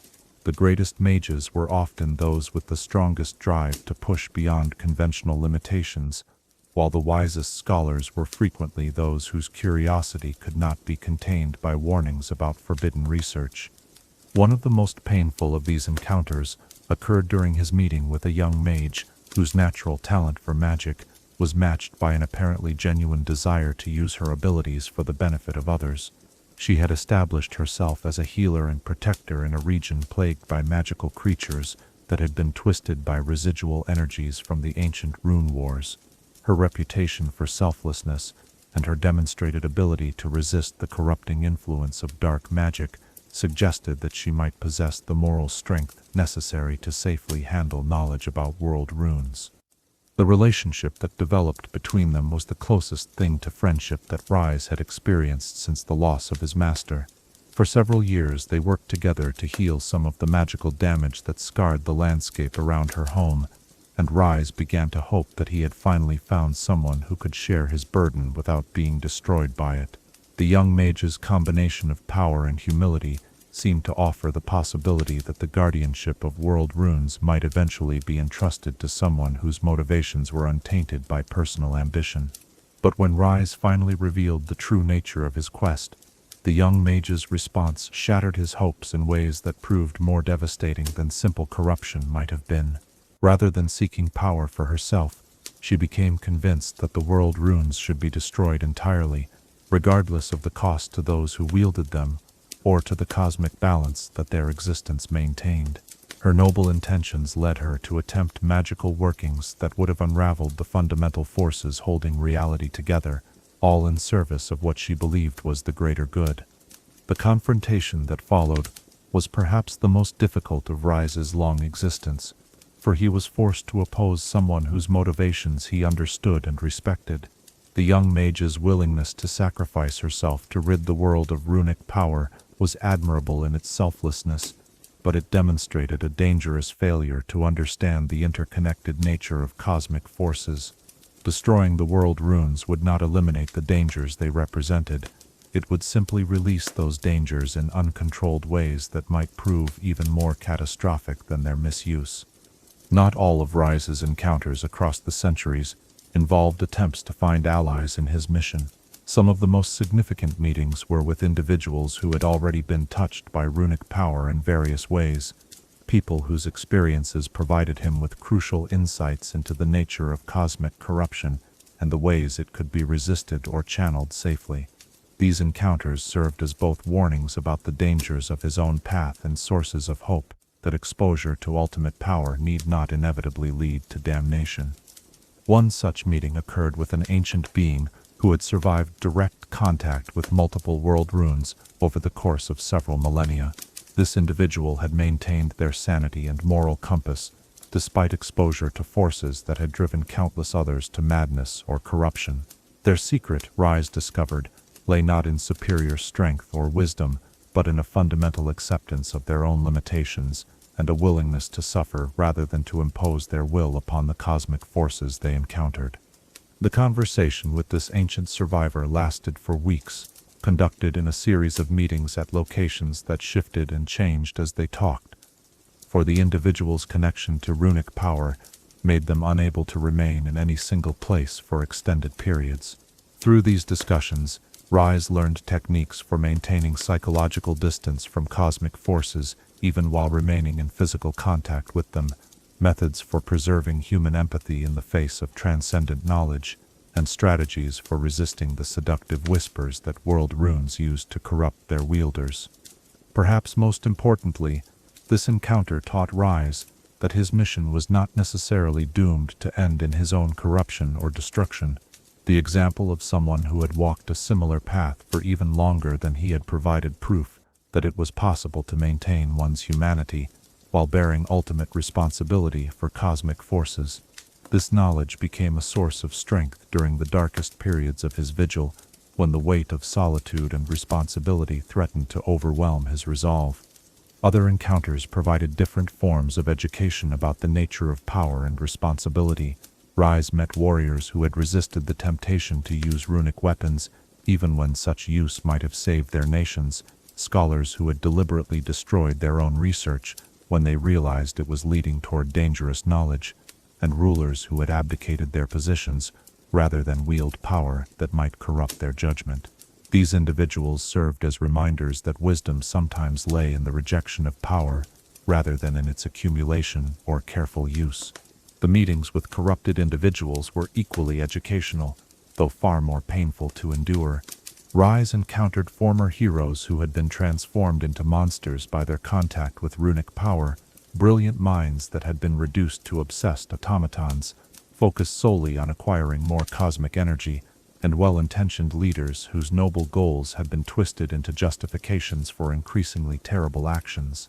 These encounters provided crucial insights into the warning signs of corruption and the ways in which good intentions could be perverted by exposure to ultimate power. Some of the most complex encounters were with individuals who existed in states similar to his own, beings who had been transformed by cosmic forces, but who had not yet succumbed to complete corruption. These meetings were characterized by a strange mixture of recognition and wariness, as each participant understood both the burdens and the dangers represented by the other. The conversations that resulted were unlike any other form of communication, conducted between minds that had been stretched beyond normal human limitations, but which retained enough humanity to remember what they had lost. Through all of these encounters, whether brief or extended, successful or tragic, Ryze gradually developed a deeper understanding of the complex relationship between power and morality. He learned that neither strength nor wisdom alone was sufficient to safely handle cosmic forces, that the preservation of humanity in the face of transcendent power required constant vigilance and frequent sacrifice, and that the greatest dangers often came not from evil intentions, but from the corruption of noble goals by forces that recognized no distinction between good and evil. The accumulated weight of these centuries of meetings, the friendships lost to corruption, the allies who proved unworthy of trust, the enemies who had once been heroes, and the rare individuals who provided examples of how cosmic responsibility might be borne without losing one's essential humanity, shaped Ryze into the guardian he became. Each encounter added layers to his understanding while simultaneously reinforcing his isolation, for the very experiences that made him wiser also made him increasingly alien to those he sought to protect. Tonight, as we reflect on the complex web of relationships that have defined Ryze's eternal vigil, we are reminded that even the most solitary burdens are shaped by the connections we form with others. The lessons learned through these encounters, about trust and betrayal, about the corruption of noble intentions, and about the rare individuals who manage to maintain their humanity in the face of ultimate power, have become integral parts of the wisdom that guides his ongoing mission. As we contemplate these meetings across the ages, perhaps we might consider the relationships in our own lives that have shaped our understanding of responsibility and power. When we encounter others who share our burdens, or who challenge our assumptions about what we believe to be true, do we have the wisdom to learn from their examples while maintaining the strength to continue on our chosen path? Chapter 8. The Hunt for Scattered Power. Across the vast expanses of Rune Terra, hidden within forgotten ruins and buried beneath layers of accumulated history, the scattered fragments of cosmic power call to those who know how to listen for their whispered songs. Tonight, as we follow Ryze through the methodical pursuit that has defined centuries of his existence, let us explore the patient art of tracking forces that exist beyond normal perception, the delicate balance between urgency and caution that guides his search, and the countless clues that lead him ever onward in his quest to gather the world runes before they can once again fall into hands unprepared for their terrible potential. The art of locating world runes is not one that can be learned from books or taught through conventional instruction, for these artifacts exist partially outside the normal flow of space and time that governs all other magical phenomena. Ryze's ability to sense their presence developed gradually through decades of exposure to runic energies, beginning with the faintest intuitions about directions that felt somehow more significant than others, and evolving into a complex form of mystical perception that allows him to detect the subtle distortions in reality that mark the presence of cosmic power.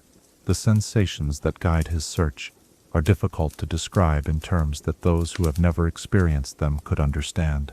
Imagine standing in a vast cathedral and hearing the echo of a single note that was struck hours ago, its reverberations still shaping the quality of silence that fills the sacred space. Or picture yourself in a forest where one tree among thousands carries within its heartwood the memory of lightning that struck it decades past, a memory that manifests as an almost imperceptible difference in the way shadows fall around its trunk. These traces of runic presence manifest differently depending on the nature of the specific world rune and the length of time it has remained in any given location. Some artifacts leave signatures that resemble the afterglow of intense heat, warmth that can be felt long after the source of fire has been removed. Others create patterns of distortion that affect the flow of time itself, causing certain areas to age more slowly or more rapidly than their surroundings, in ways that become apparent only through careful observation over extended periods. Ryze's search methodology has been refined through centuries of both success and failure, each located rune teaching him new techniques for detection, while each missed opportunity reveals flaws in his approach that must be corrected for future hunts. He has learned to distinguish between the signatures left by actual world runes and the similar but ultimately false traces created by lesser artifacts that have been exposed to runic power.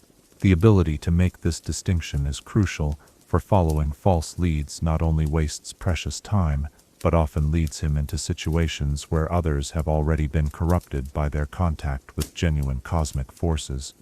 The geographical scope of his search encompasses virtually every region of Runeterra, from the frozen wastes of the Freljord, where ancient ice preserves traces of cosmic power like insects trapped in amber, to the sun-scorched deserts of Shurima, where the very sand has been fused into glass by exposure to forces that burn with temperatures beyond mortal comprehension. Each environment presents unique challenges for his detection methods, requiring him to adapt his techniques to account for local conditions that might mask or amplify the signatures he seeks.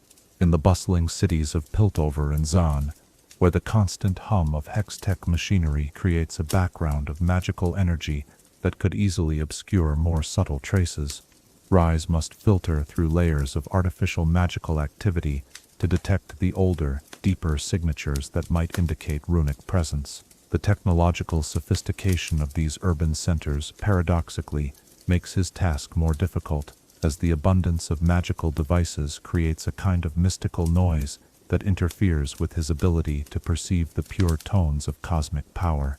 The mystical forests of Ionia present different challenges, for these ancient woodlands are saturated with spiritual energy that shares certain characteristics with runic power. Here, Ryze must distinguish between the natural magical phenomena that arise from the land's connection to the spirit realm and the artificial distortions created by cosmic artifacts. The task requires not just magical sensitivity, but also a deep understanding of the fundamental differences between organic spiritual power and the crystallized cosmic forces contained within world runes.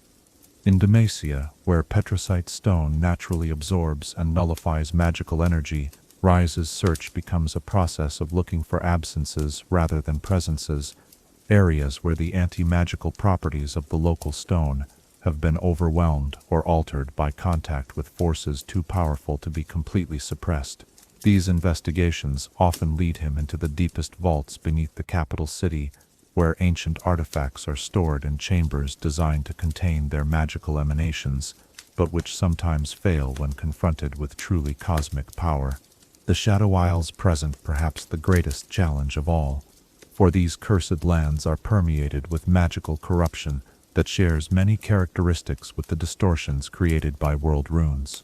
Here, Ryze must navigate not only the physical dangers of a realm where death itself has been corrupted, but also the mystical hazards of distinguishing between the signatures of cosmic artifacts and the ambient supernatural energy that saturates every stone and tree with malevolent purpose. The process of following a promising lead often requires weeks or months of careful investigation, for Ryze has learned through bitter experience that haste in approaching potential runic sites often leads to disaster.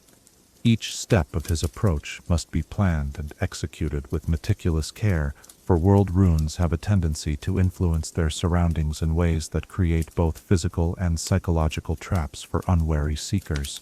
The initial stages of investigation typically involve establishing a base of operations at a safe distance from the suspected runic site, allowing Ryze to conduct preliminary observations without exposing himself to the full intensity of cosmic energies that might be present.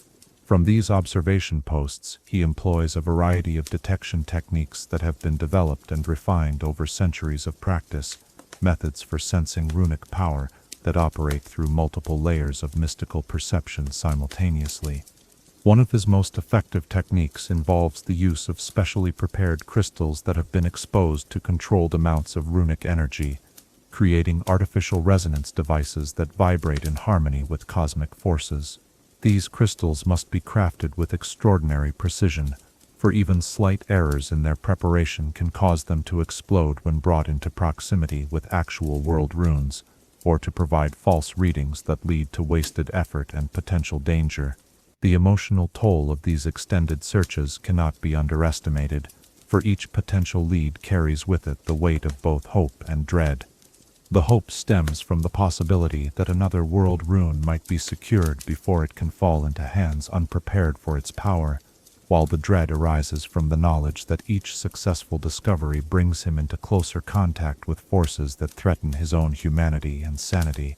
The moments of actual discovery, when theoretical detection gives way to visual confirmation of a world rune's presence, are invariably accompanied by a complex mixture of triumph and terror. The triumph comes from the successful completion of another stage in his endless quest, while the terror arises from renewed contact with cosmic forces that threaten to overwhelm his carefully maintained psychological defenses against corruption. The process of actually securing a discovered world rune requires techniques that Ryze has developed through trial and error over countless encounters with cosmic power. Each artifact must be approached with methods specifically tailored to its particular nature and the circumstances of its concealment, for no two runic recoveries ever proceed according to exactly the same pattern. Some world runes are found in a dormant state, their cosmic energies temporarily quiescent due to lack of conscious contact or deliberate suppression by protective magical fields established by previous guardians. These dormant artifacts can sometimes be secured through relatively straightforward mystical techniques, though even dormant cosmic power requires extreme caution and elaborate protective measures.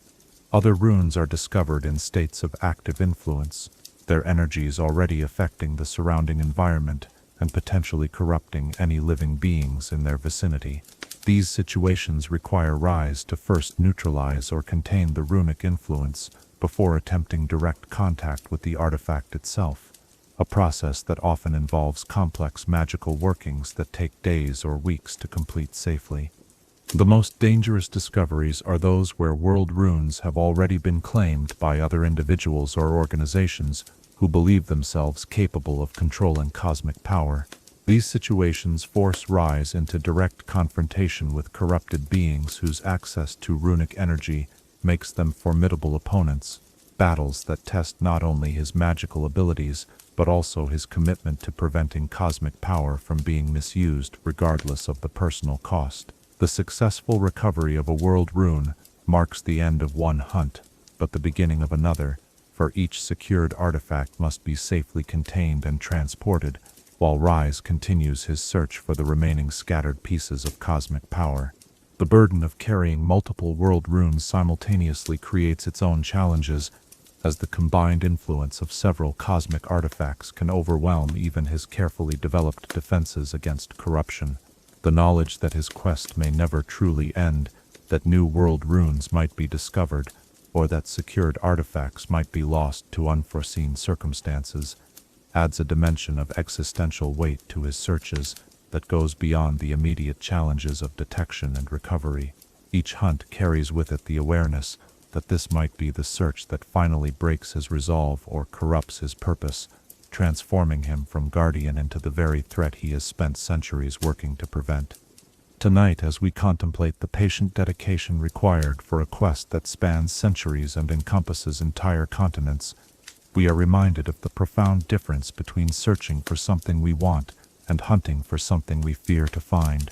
The paradox of Ryze's mission that his success brings him closer to forces that threaten his own humanity reflects the complex relationship between duty and self-preservation that characterizes all truly meaningful forms of service. As we reflect on this endless hunt for scattered power, perhaps we might consider the searches in our own lives that require similar patience and dedication. When we pursue goals that demand sustained effort over long periods, often with uncertain outcomes and significant personal cost, what sustains our commitment when immediate rewards remain distant and the true measure of success may not be visible for years or decades? Chapter 9. Guardians and Enemies.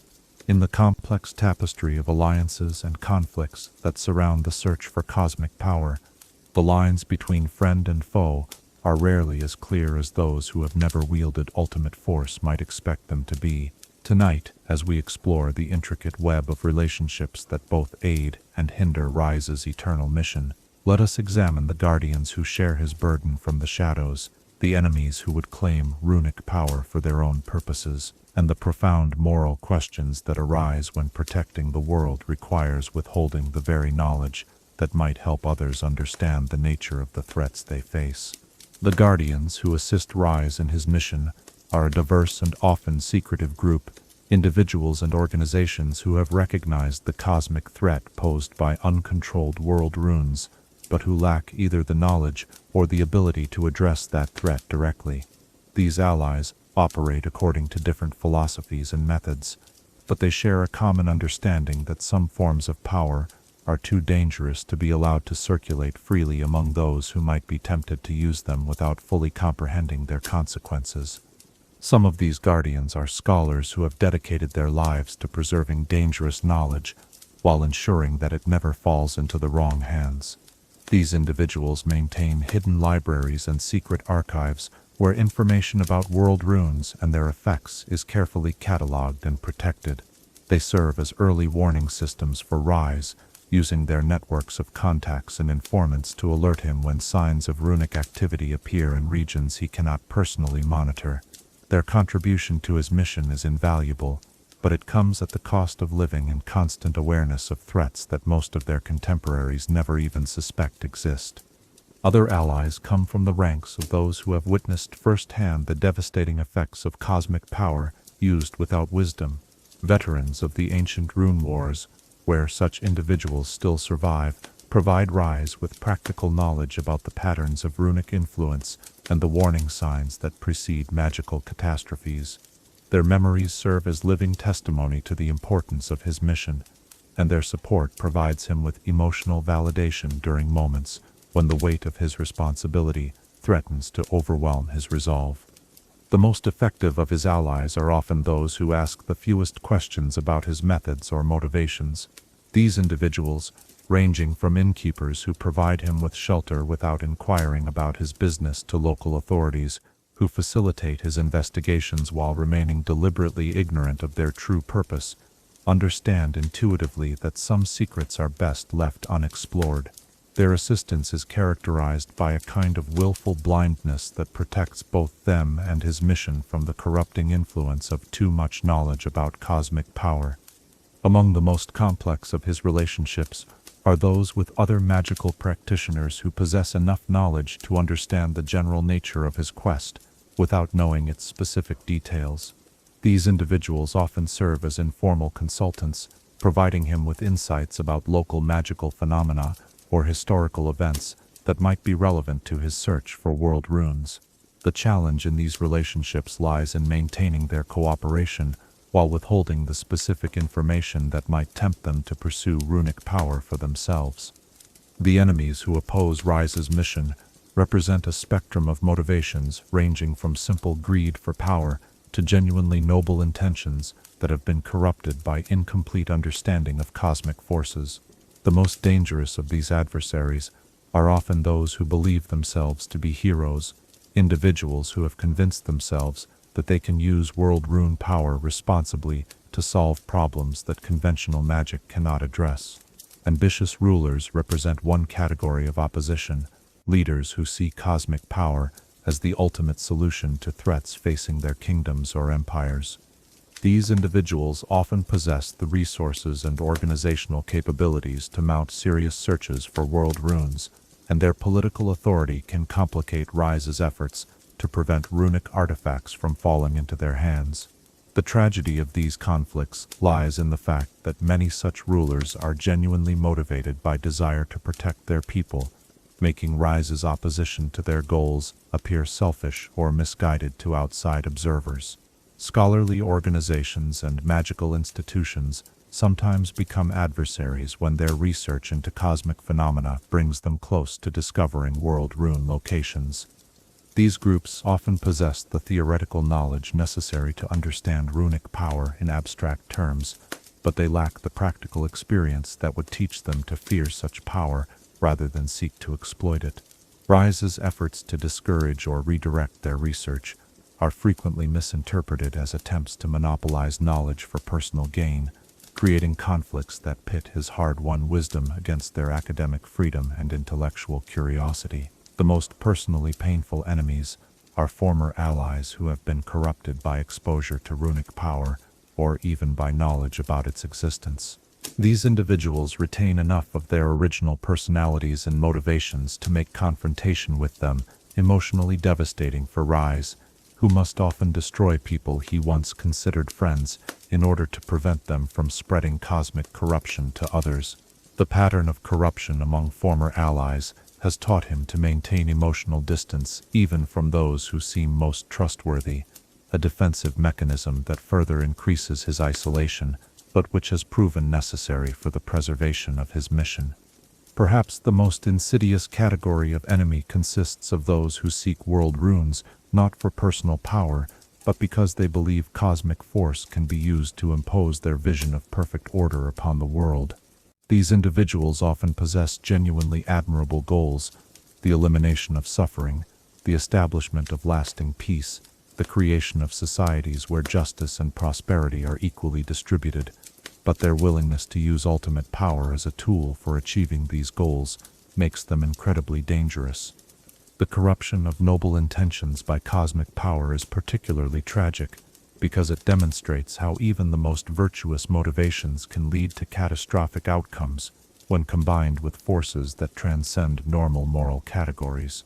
The moral complexity of Ryze's position is perhaps most evident in his relationships with those who argue that world rune power should be used proactively to prevent smaller disasters rather than simply contained to prevent larger ones.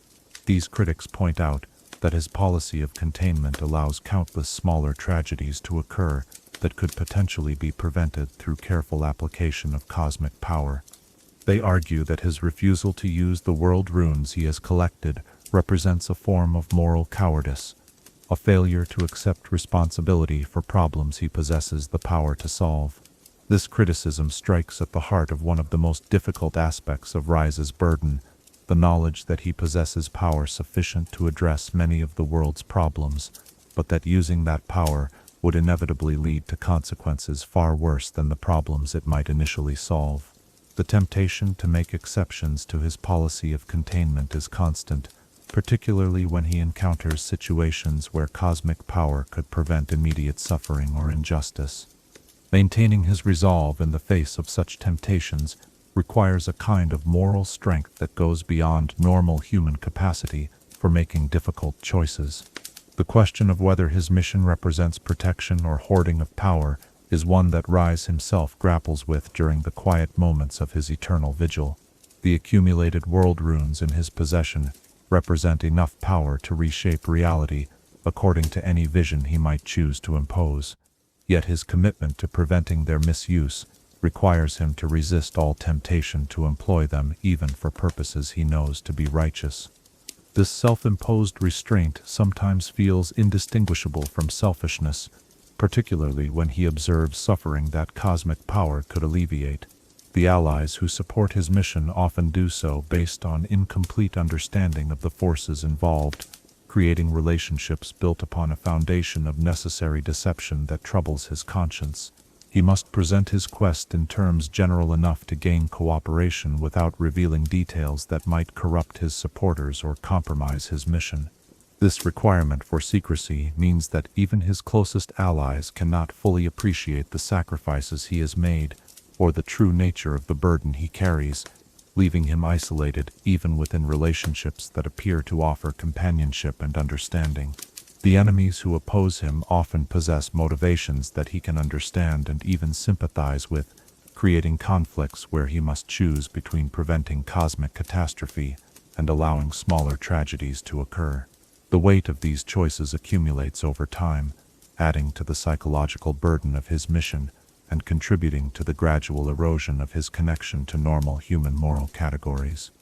The dynamics of alliance and opposition surrounding his quest have evolved over the centuries as knowledge about world runes has spread in fragmentary form throughout various communities. Some groups have developed mythologies around his mission that cast him as either a divine guardian or a selfish hoarder of power, while others have constructed conspiracy theories that attribute various historical disasters to his supposed failures or deliberate actions. These evolving narratives influence how he is received by potential allies and enemies alike, sometimes making his mission more difficult by creating expectations or assumptions that do not match the reality of his situation. The question of succession, what will happen to the world runes he has collected if his long vigil should ever end, represents one of the most complex challenges facing his mission. The knowledge required to safely maintain cosmic artifacts cannot be easily transmitted to others, yet the failure to establish some form of continuity could result in the very catastrophe his centuries of effort have been designed to prevent. This dilemma forces him to balance the immediate requirements of his mission against long-term considerations that may not become relevant for generations to come. Tonight, as we reflect on the complex web of relationships that surround the guardianship of ultimate power, we are reminded that moral clarity becomes increasingly difficult to maintain when the stakes involve forces that transcend normal human understanding. The allies and enemies who shape Ryze's mission represent different approaches to the fundamental question of how cosmic power should be handled, whether it should be contained, employed carefully, or distribute it among those who might use it wisely. As we contemplate these eternal questions about power and responsibility, perhaps we might consider the relationships in our own lives, where we must choose between sharing knowledge that might help others and withholding information that could be dangerous if misused. When we possess capabilities or understanding that could benefit those around us, how do we determine when sharing becomes irresponsible and when protection becomes selfishness? Chapter 10. The Weight of Solitary Duty. In the deepest chambers of the human spirit, where conscience wrestles with necessity and hope struggles against despair, there exists a form of suffering that cannot be shared or witnessed by others. The agony of carrying absolute responsibility while doubting the righteousness of one's chosen path. Tonight, as we venture into the most private moments of Ryze's eternal vigil, let us explore the internal battles that rage within his soul, the moments when the certainty that once drove his mission crumbles into questions that have no comfortable answers, and the profound personal cost of choosing duty over all other considerations. The solitude of Ryze's existence extends far beyond the physical isolation that his extended lifespan and dangerous mission have imposed upon him. More fundamentally, it encompasses the psychological separation that comes from carrying knowledge and responsibility that cannot be fully shared with any other being. The decisions he makes daily, which leads to pursue, which dangers to prioritize, which potential allies to trust, are choices that must be made without the benefit of consultation or collective wisdom, for the very act of seeking advice would require revealing information that could corrupt those from whom he might seek guidance. This intellectual isolation creates a form of burden that grows heavier with each passing year, as the accumulated weight of uncounted decisions presses down upon a mind that was never designed to function as the sole arbiter of cosmic safety. The human psyche requires interaction with others to maintain its moorings to normal moral categories, but Ryze's unique position has gradually severed most of these connections, leaving him to navigate increasingly complex ethical terrain without the stabilizing influence of relationships that might remind him of the human cost of his choices. The moments of deepest doubt often arise, not from external challenges or opposition, but from the quiet hours when Ryze allows himself to contemplate the path not taken, the life he might have lived if he had chosen differently in that fateful chamber where his master's corruption first revealed itself. These periods of reflection are simultaneously necessary for maintaining his sanity and dangerous to his resolve, for they force him to confront the possibility that his entire mission might be founded upon mistaken assumptions about the nature of cosmic power and human responsibility. During these dark nights of the soul, Ryze finds himself questioning not just the methods he has chosen, but the fundamental premise that underlies his entire existence. The argument that world runes are too dangerous for anyone to wield safely applies, he recognizes, to himself as much as to any other potential guardian. The accumulated exposure to cosmic forces that grants him the ability to locate and contain runic artifacts also brings him closer each day to the threshold beyond which he might become the very threat he has devoted his existence to preventing. The psychological mechanisms he has developed to cope with centuries of isolation and responsibility sometimes feel inadequate to address the magnitude of the burden he has accepted. The emotional distance that protects him from being overwhelmed by the suffering he witnesses also threatens to sever his connection to the humanity he seeks to protect.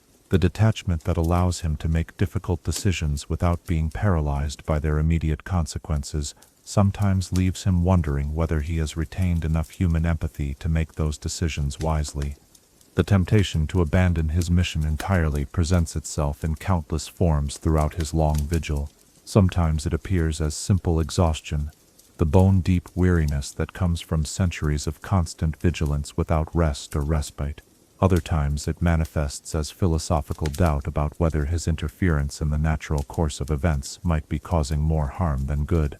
Most insidiously, it occasionally takes the form of rational arguments that the world has evolved beyond the need for his protection, that new forms of magic and technology have made the ancient threat of world runes obsolete.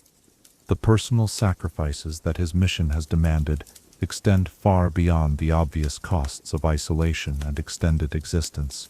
Ryze has been forced to abandon every normal human relationship and aspiration, to forego the simple pleasures that make mortal existence meaningful, and to accept that his own happiness and fulfillment must be subordinated to larger concerns that most people will never understand or appreciate. The cumulative effect of these sacrifices is a form of spiritual erosion that threatens to hollow out the very motivations that originally drove him to accept such responsibility.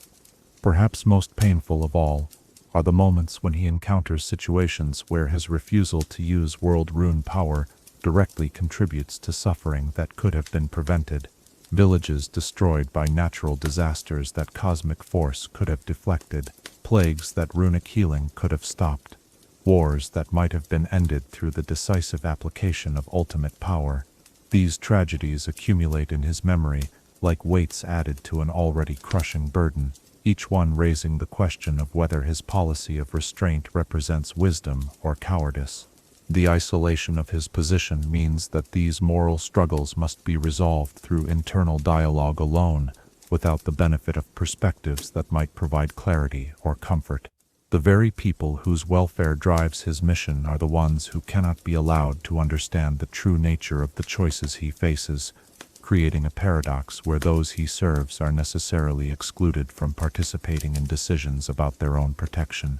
The question of whether his sacrifice has meaning haunts the darker moments of his vigil. The cosmic forces he seeks to contain operate on scales of time and consequence that dwarf individual human concerns, raising the possibility that his efforts might be merely delaying inevitable catastrophe rather than preventing it entirely. The knowledge that world runes will continue to exist long after his own watch has ended forces him to confront the possibility that his mission might be fundamentally futile, a temporary measure against forces that will eventually reassert themselves regardless of his intervention. The gradual changes in his own nature brought about by prolonged exposure to runic power, as his connection to normal human experience becomes increasingly attenuated, he must constantly evaluate whether his judgments about what constitutes protection versus harm remain valid. The perspective that allows him to see beyond immediate concerns to long-term consequences is the same perspective that might be blinding him to the immediate human cost of his decisions. The memories of his former self, the eager young apprentice who once believed that knowledge and power could be safely pursued for noble purposes, serve as both inspiration and torment during his moments of doubt. The idealism that originally motivated his studies now seems naive, yet it represents the only connection he retains to motivations untainted by the cosmic influences that have shaped his subsequent development. The question of whether he has grown wiser through his experiences, or simply more corrupted by forces beyond human comprehension, is one that becomes more difficult to answer with each passing year. The practical challenges of maintaining his mission over centuries of constant effort have created their own forms of psychological strain. The need to remain always vigilant, always ready to respond to new threats or opportunities, has worn away at his capacity for the kind of rest and reflection that normal human psychology requires. The accumulated fatigue of never being truly off duty, never being able to set down his burden even temporarily, manifests as a spiritual exhaustion that no amount of physical rest can address. The absence of clear metrics for success in his mission contributes to the uncertainty that plagues his darker moments. Unlike conventional goals that can be measured in terms of concrete achievements, the success of his guardianship can only be evaluated in terms of catastrophes that do not occur, a standard that provides little satisfaction or validation for the sacrifices involved.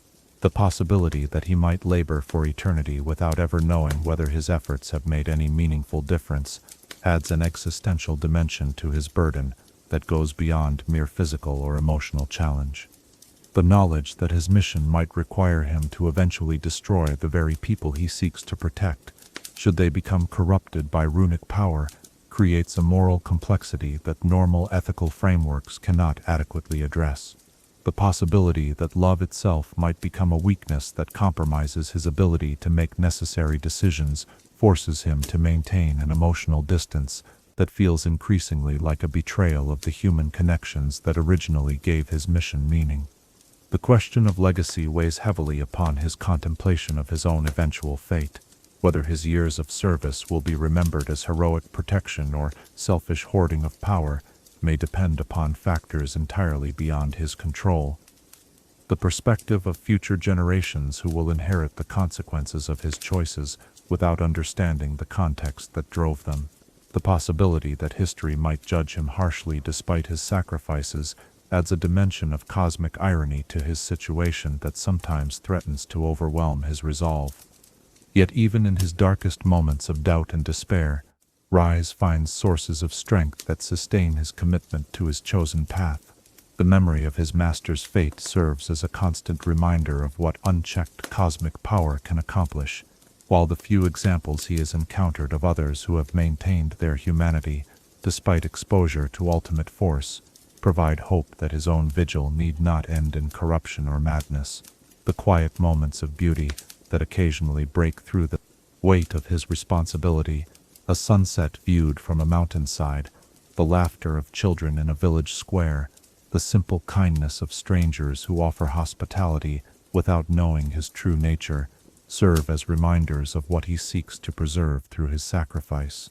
These glimpses of human warmth and wonder provide the emotional anchor that prevents his duty from becoming mere abstract obligation.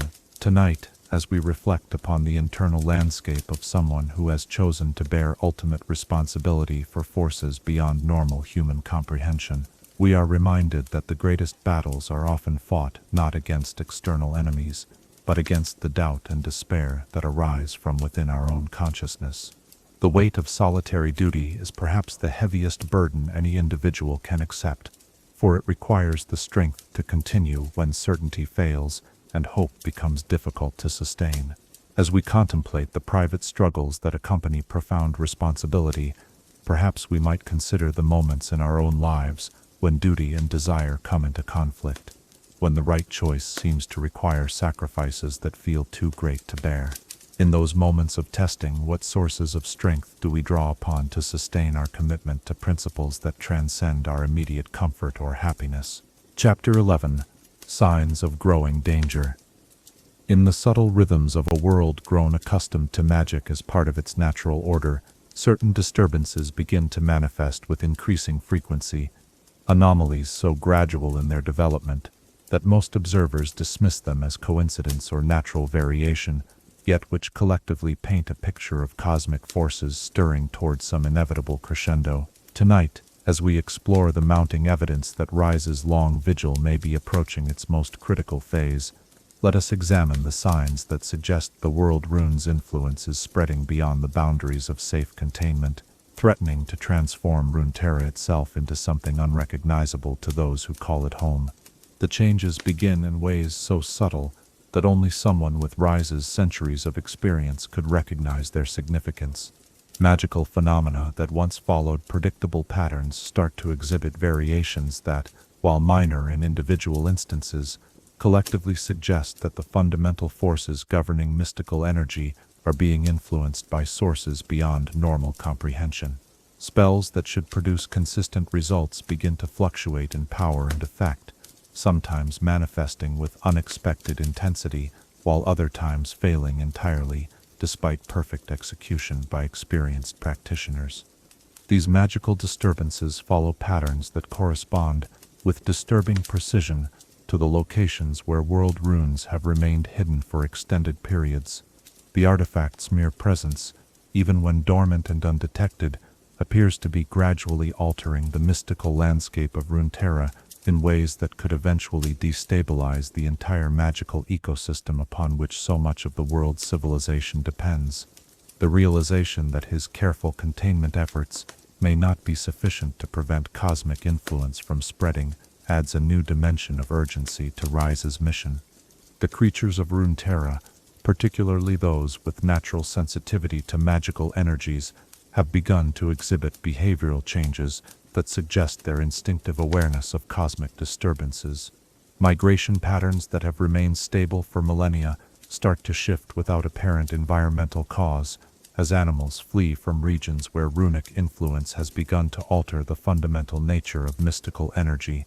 These behavioral changes serve as an early warning system for those who know how to interpret them, but they also indicate that the corruption of natural magical processes has reached a level where even non-sentient beings can perceive the wrongness in their environment. Among human populations, the effects manifest more subtly but no less ominously. Magical practitioners report experiencing dreams and visions that share common elements, despite the dreamers having no contact with one another. Images of crystalline structures that pulse with otherworldly light, sensations of vast spaces that exist beyond normal dimensional boundaries, and overwhelming feelings of both transcendent possibility and existential dread. These shared experiences suggest that the collective unconscious of magically sensitive individuals is being influenced by forces that operate beyond individual awareness.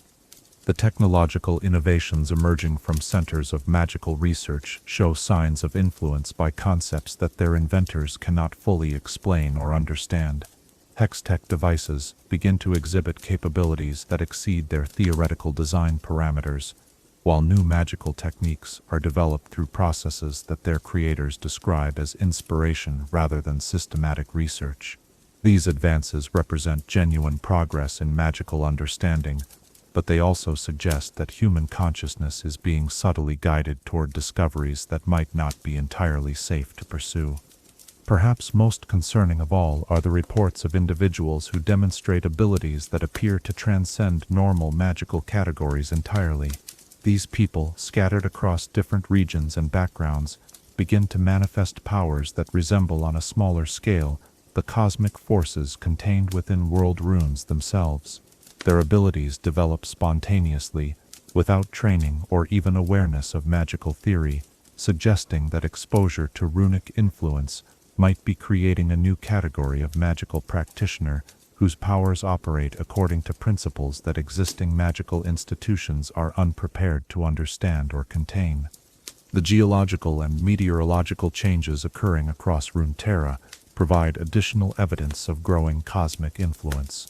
Areas near hidden world rune locations begin to experience unusual weather patterns, storms that appear without atmospheric conditions to support them, temperature variations that follow no seasonal logic, and electromagnetic phenomena that interfere with both magical and technological devices. These environmental changes are gradual enough to avoid immediate notice, but they represent a form of terraforming that could eventually render entire regions uninhabitable by normal standards. The political implications of these growing disturbances become increasingly apparent as nations struggle to understand and respond to phenomena that their conventional knowledge cannot adequately explain.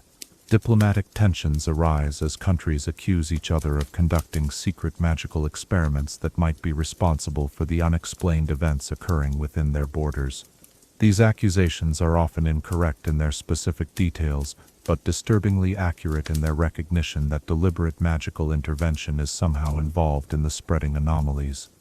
Ryze's network of allies and informants report with increasing frequency the emergence of cults and organizations dedicated to investigating or worshipping the cosmic forces that they sense but cannot identify. These groups range from scholarly societies, attempting to study the new magical phenomena through systematic research, to religious movements that interpret the changes as signs of divine intervention or apocalyptic transformation. While most of these organizations remain relatively harmless, their very existence indicates that awareness of cosmic forces is spreading beyond the small circle of individuals who understand the true nature of world runes. The most immediate threat comes from those who have begun to actively search for the source of the growing magical disturbances, drawn by ambition or desperation to seek power that might help them control or exploit the changing mystical landscape. These seekers often possess enough magical knowledge to make their searches effective, while lacking the wisdom necessary to understand the dangers they court. Their efforts to locate world runes through systematic investigation represent a race against time that Ryze cannot afford to lose. The acceleration of these trends suggests that the world runes themselves may be approaching some form of cosmic alignment or awakening that will make their influence far more difficult to contain. The artifacts appear to be responding to each other across vast distances, their individual energies beginning to resonate in harmonious patterns that amplify their collective effect on the world around them. This resonance phenomenon had been theoretically predicted in ancient texts, but witnessing its actual manifestation confirms Ryze's worst fears about the timeline available for completing his mission. The challenge of responding to these mounting dangers is complicated by the fact that many of the symptoms could be addressed through the careful application of world rune power itself. The cosmic forces that are causing the disturbances could theoretically be counteracted or redirected through the use of other runic artifacts, creating a powerful temptation for Ryze to abandon his policy of containment in favor of active intervention. The knowledge that he possesses the tools necessary to halt the spreading corruption while choosing not to use them adds a new dimension to the moral complexity of his position. The spreading influence of cosmic forces has also begun to affect Ryze himself in ways that he struggles to fully understand or control. His connection to the world runes in his possession has deepened as their collective activity has increased, granting him insights into cosmic processes that exceed even his vast accumulated knowledge, while simultaneously threatening to overwhelm his carefully maintained psychological defenses against runic corruption. The very abilities that make him effective as a guardian are being enhanced by forces that could ultimately compromise his humanity. The time constraints imposed by these accelerating changes force Ryze to make increasingly difficult decisions about resource allocation and risk management. Each day spent investigating one potential runic site is a day that cannot be devoted to securing artifacts in other locations. Yet the growing evidence of cosmic activity suggests that multiple world runes may be approaching states of dangerous instability simultaneously. The mathematical impossibility of being in all necessary places at once requires him to prioritize threats in ways that inevitably leave some dangers unaddressed. The realization that his solo efforts may no longer be sufficient to address the scope of the growing crisis has forced Ryze to reconsider long-held principles about the dangers of sharing his burden with others. The calculation of whether the risks associated with revealing runic secrets to potential allies might be outweighed by the benefits of coordinated action represents a fundamental shift in his approach to guardianship. The possibility that his mission might require him to train successors or delegate responsibilities carries both hope for more effective protection and terror about the potential for creating new sources of cosmic corruption. The signs of growing danger extend beyond immediate physical or magical threats to encompass the gradual transformation of Runeterra's fundamental character. The world that emerges from the current period of cosmic instability may be one where magic operates according to entirely different principles, where the relationship between human consciousness and mystical energy has been permanently altered, and where the careful balance between order and chaos that has allowed civilization to flourish becomes increasingly difficult to maintain. The documentation of these changes requires Ryze to serve not only as guardian, but also as historian of a transformation that few others are positioned to observe or understand. The records he maintains of cosmic influence and its effects may become crucial resources for future generations who inherit a world shaped by forces that their predecessors never imagined possible. The responsibility for preserving this knowledge while ensuring that it does not become a source of additional corruption adds yet another layer to his already overwhelming burden. The psychological impact of witnessing the world's gradual transformation while being unable to prevent it through conventional means tests the limits of Ryze's carefully cultivated detachment. The changes he observes represent not just abstract cosmic phenomena, but the potential destruction or fundamental alteration of everything he has devoted his existence to protecting.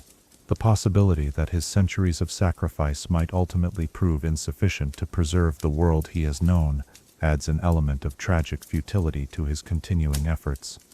Yet, even as the evidence of growing danger accumulates, and the pressure to act becomes increasingly urgent, Ryze continues to draw upon the same sources of determination that have sustained his vigil through previous crises. The mounting threats serve as validation of the importance of his mission, rather than reason to abandon it, confirming that the cosmic forces he has spent centuries containing are indeed as dangerous as his worst fears had suggested. Tonight, as we contemplate the subtle bull, accelerating signs that suggest a world approaching the threshold of cosmic transformation, we are reminded that the greatest dangers often announce themselves not through dramatic events, but through the accumulation of small changes that collectively herald monumental shifts. The challenge of recognizing and responding to such gradual threats requires both the patience to observe long-term patterns and the courage to act decisively when action becomes necessary.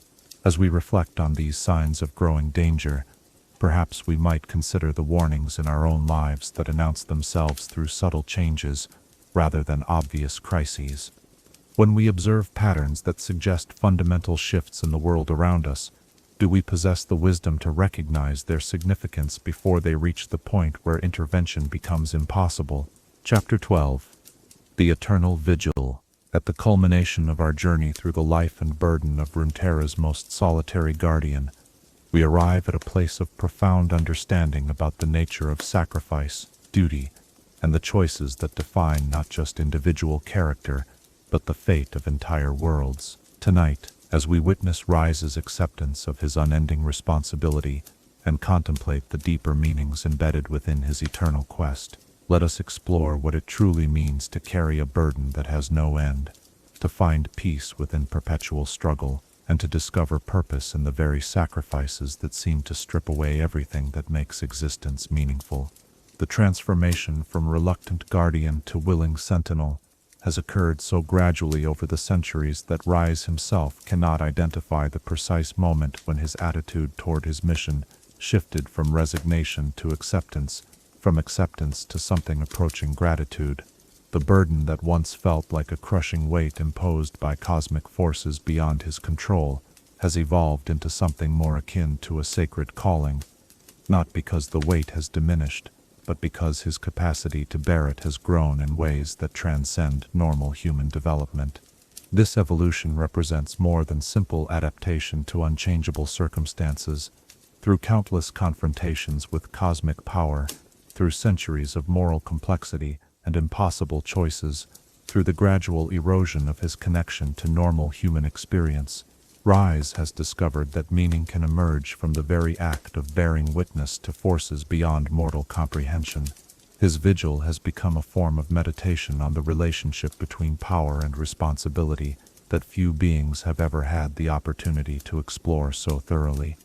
The acceptance he has achieved is not the passive resignation of someone who has given up hope for change, but rather the active embrace of a role that he has come to understand as fundamentally necessary for the preservation of everything he values.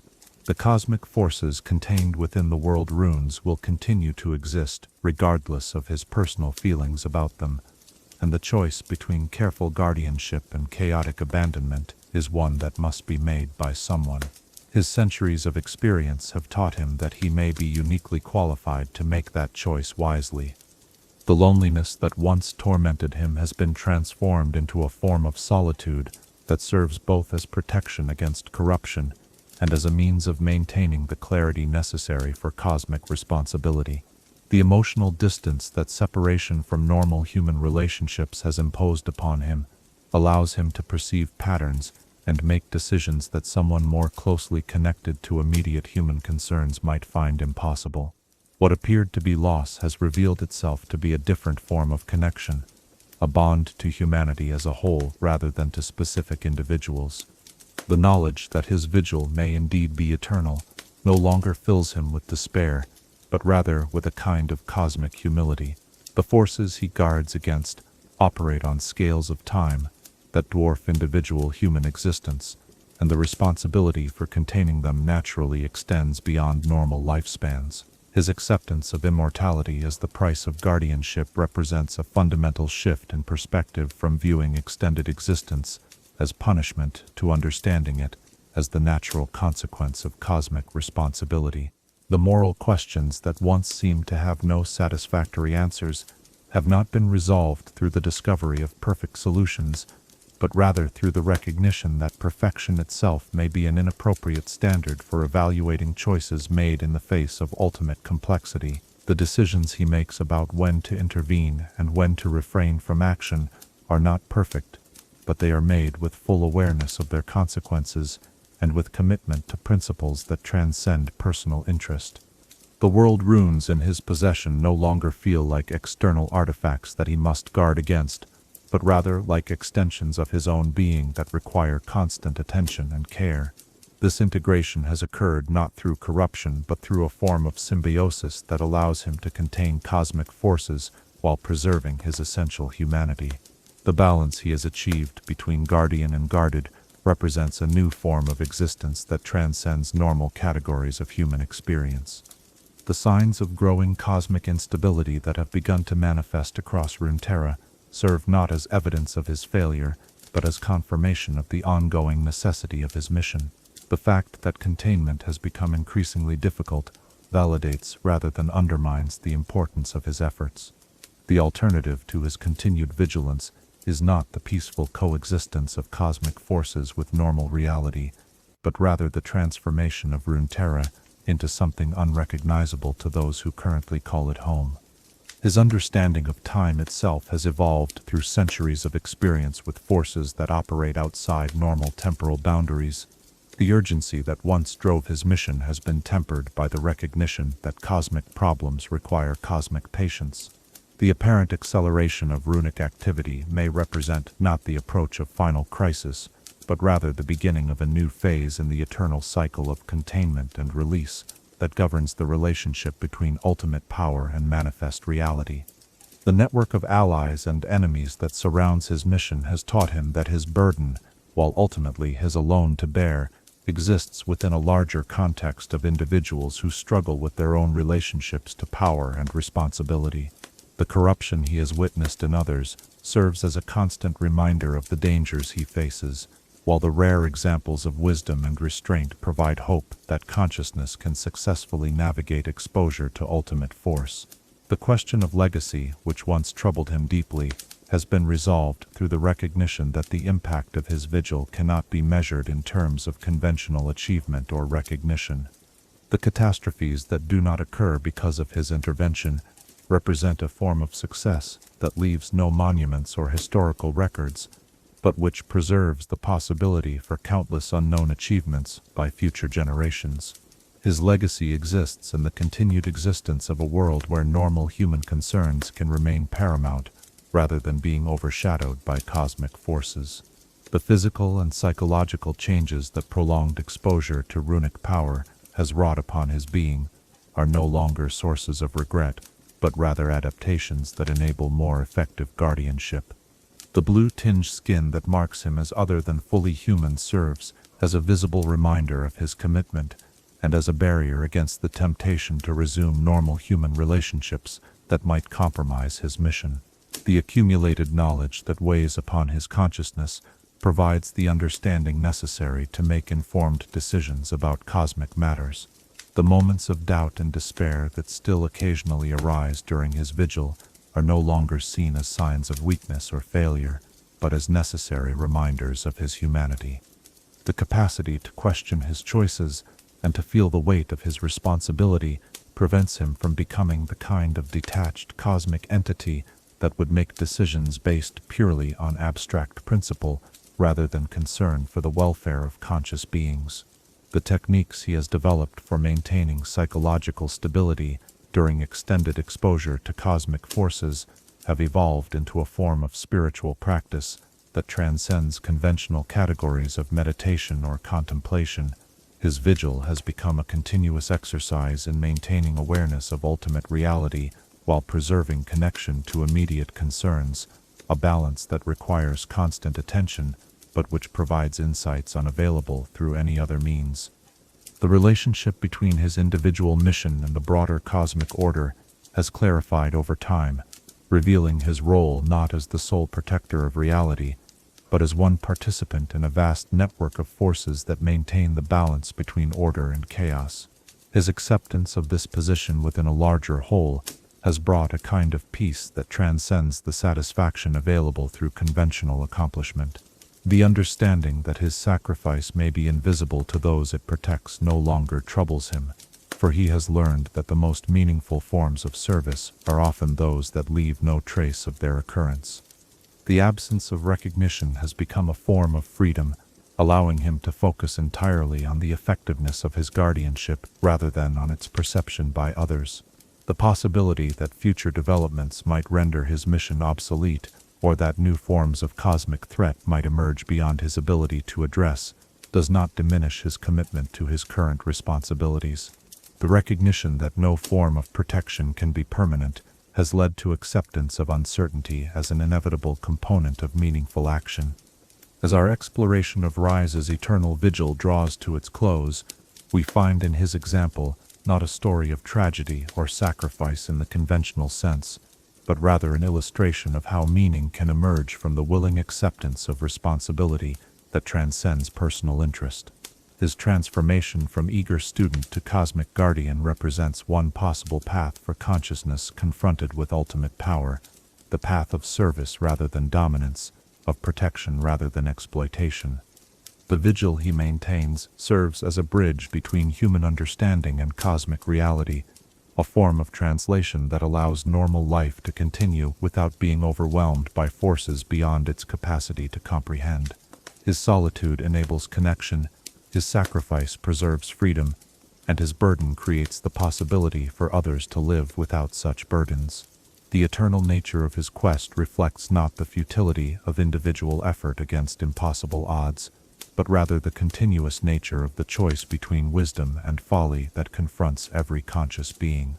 His acceptance of unending responsibility demonstrates that meaning can be found not in the completion of tasks, but in the dedication to principles that justify the effort regardless of outcome. Tonight, as we conclude our contemplation of one soul's response to ultimate responsibility, we are reminded that the greatest heroism often takes forms that leave no monuments save the continued existence of the world we know. The vigil that Ryze maintains in solitude is one that, in different forms and smaller scales, confronts every individual who must choose between personal interest and larger concerns. In the quiet moments before sleep claims us, as we reflect on the burden of one who has chosen to bear ultimate responsibility for forces beyond normal comprehension, perhaps we might ask ourselves, when we encounter situations that test our commitment to principles larger than our immediate concerns, do we have the strength to accept responsibility, not because it brings reward or recognition, but simply because it is necessary for the preservation of what we hold most dear?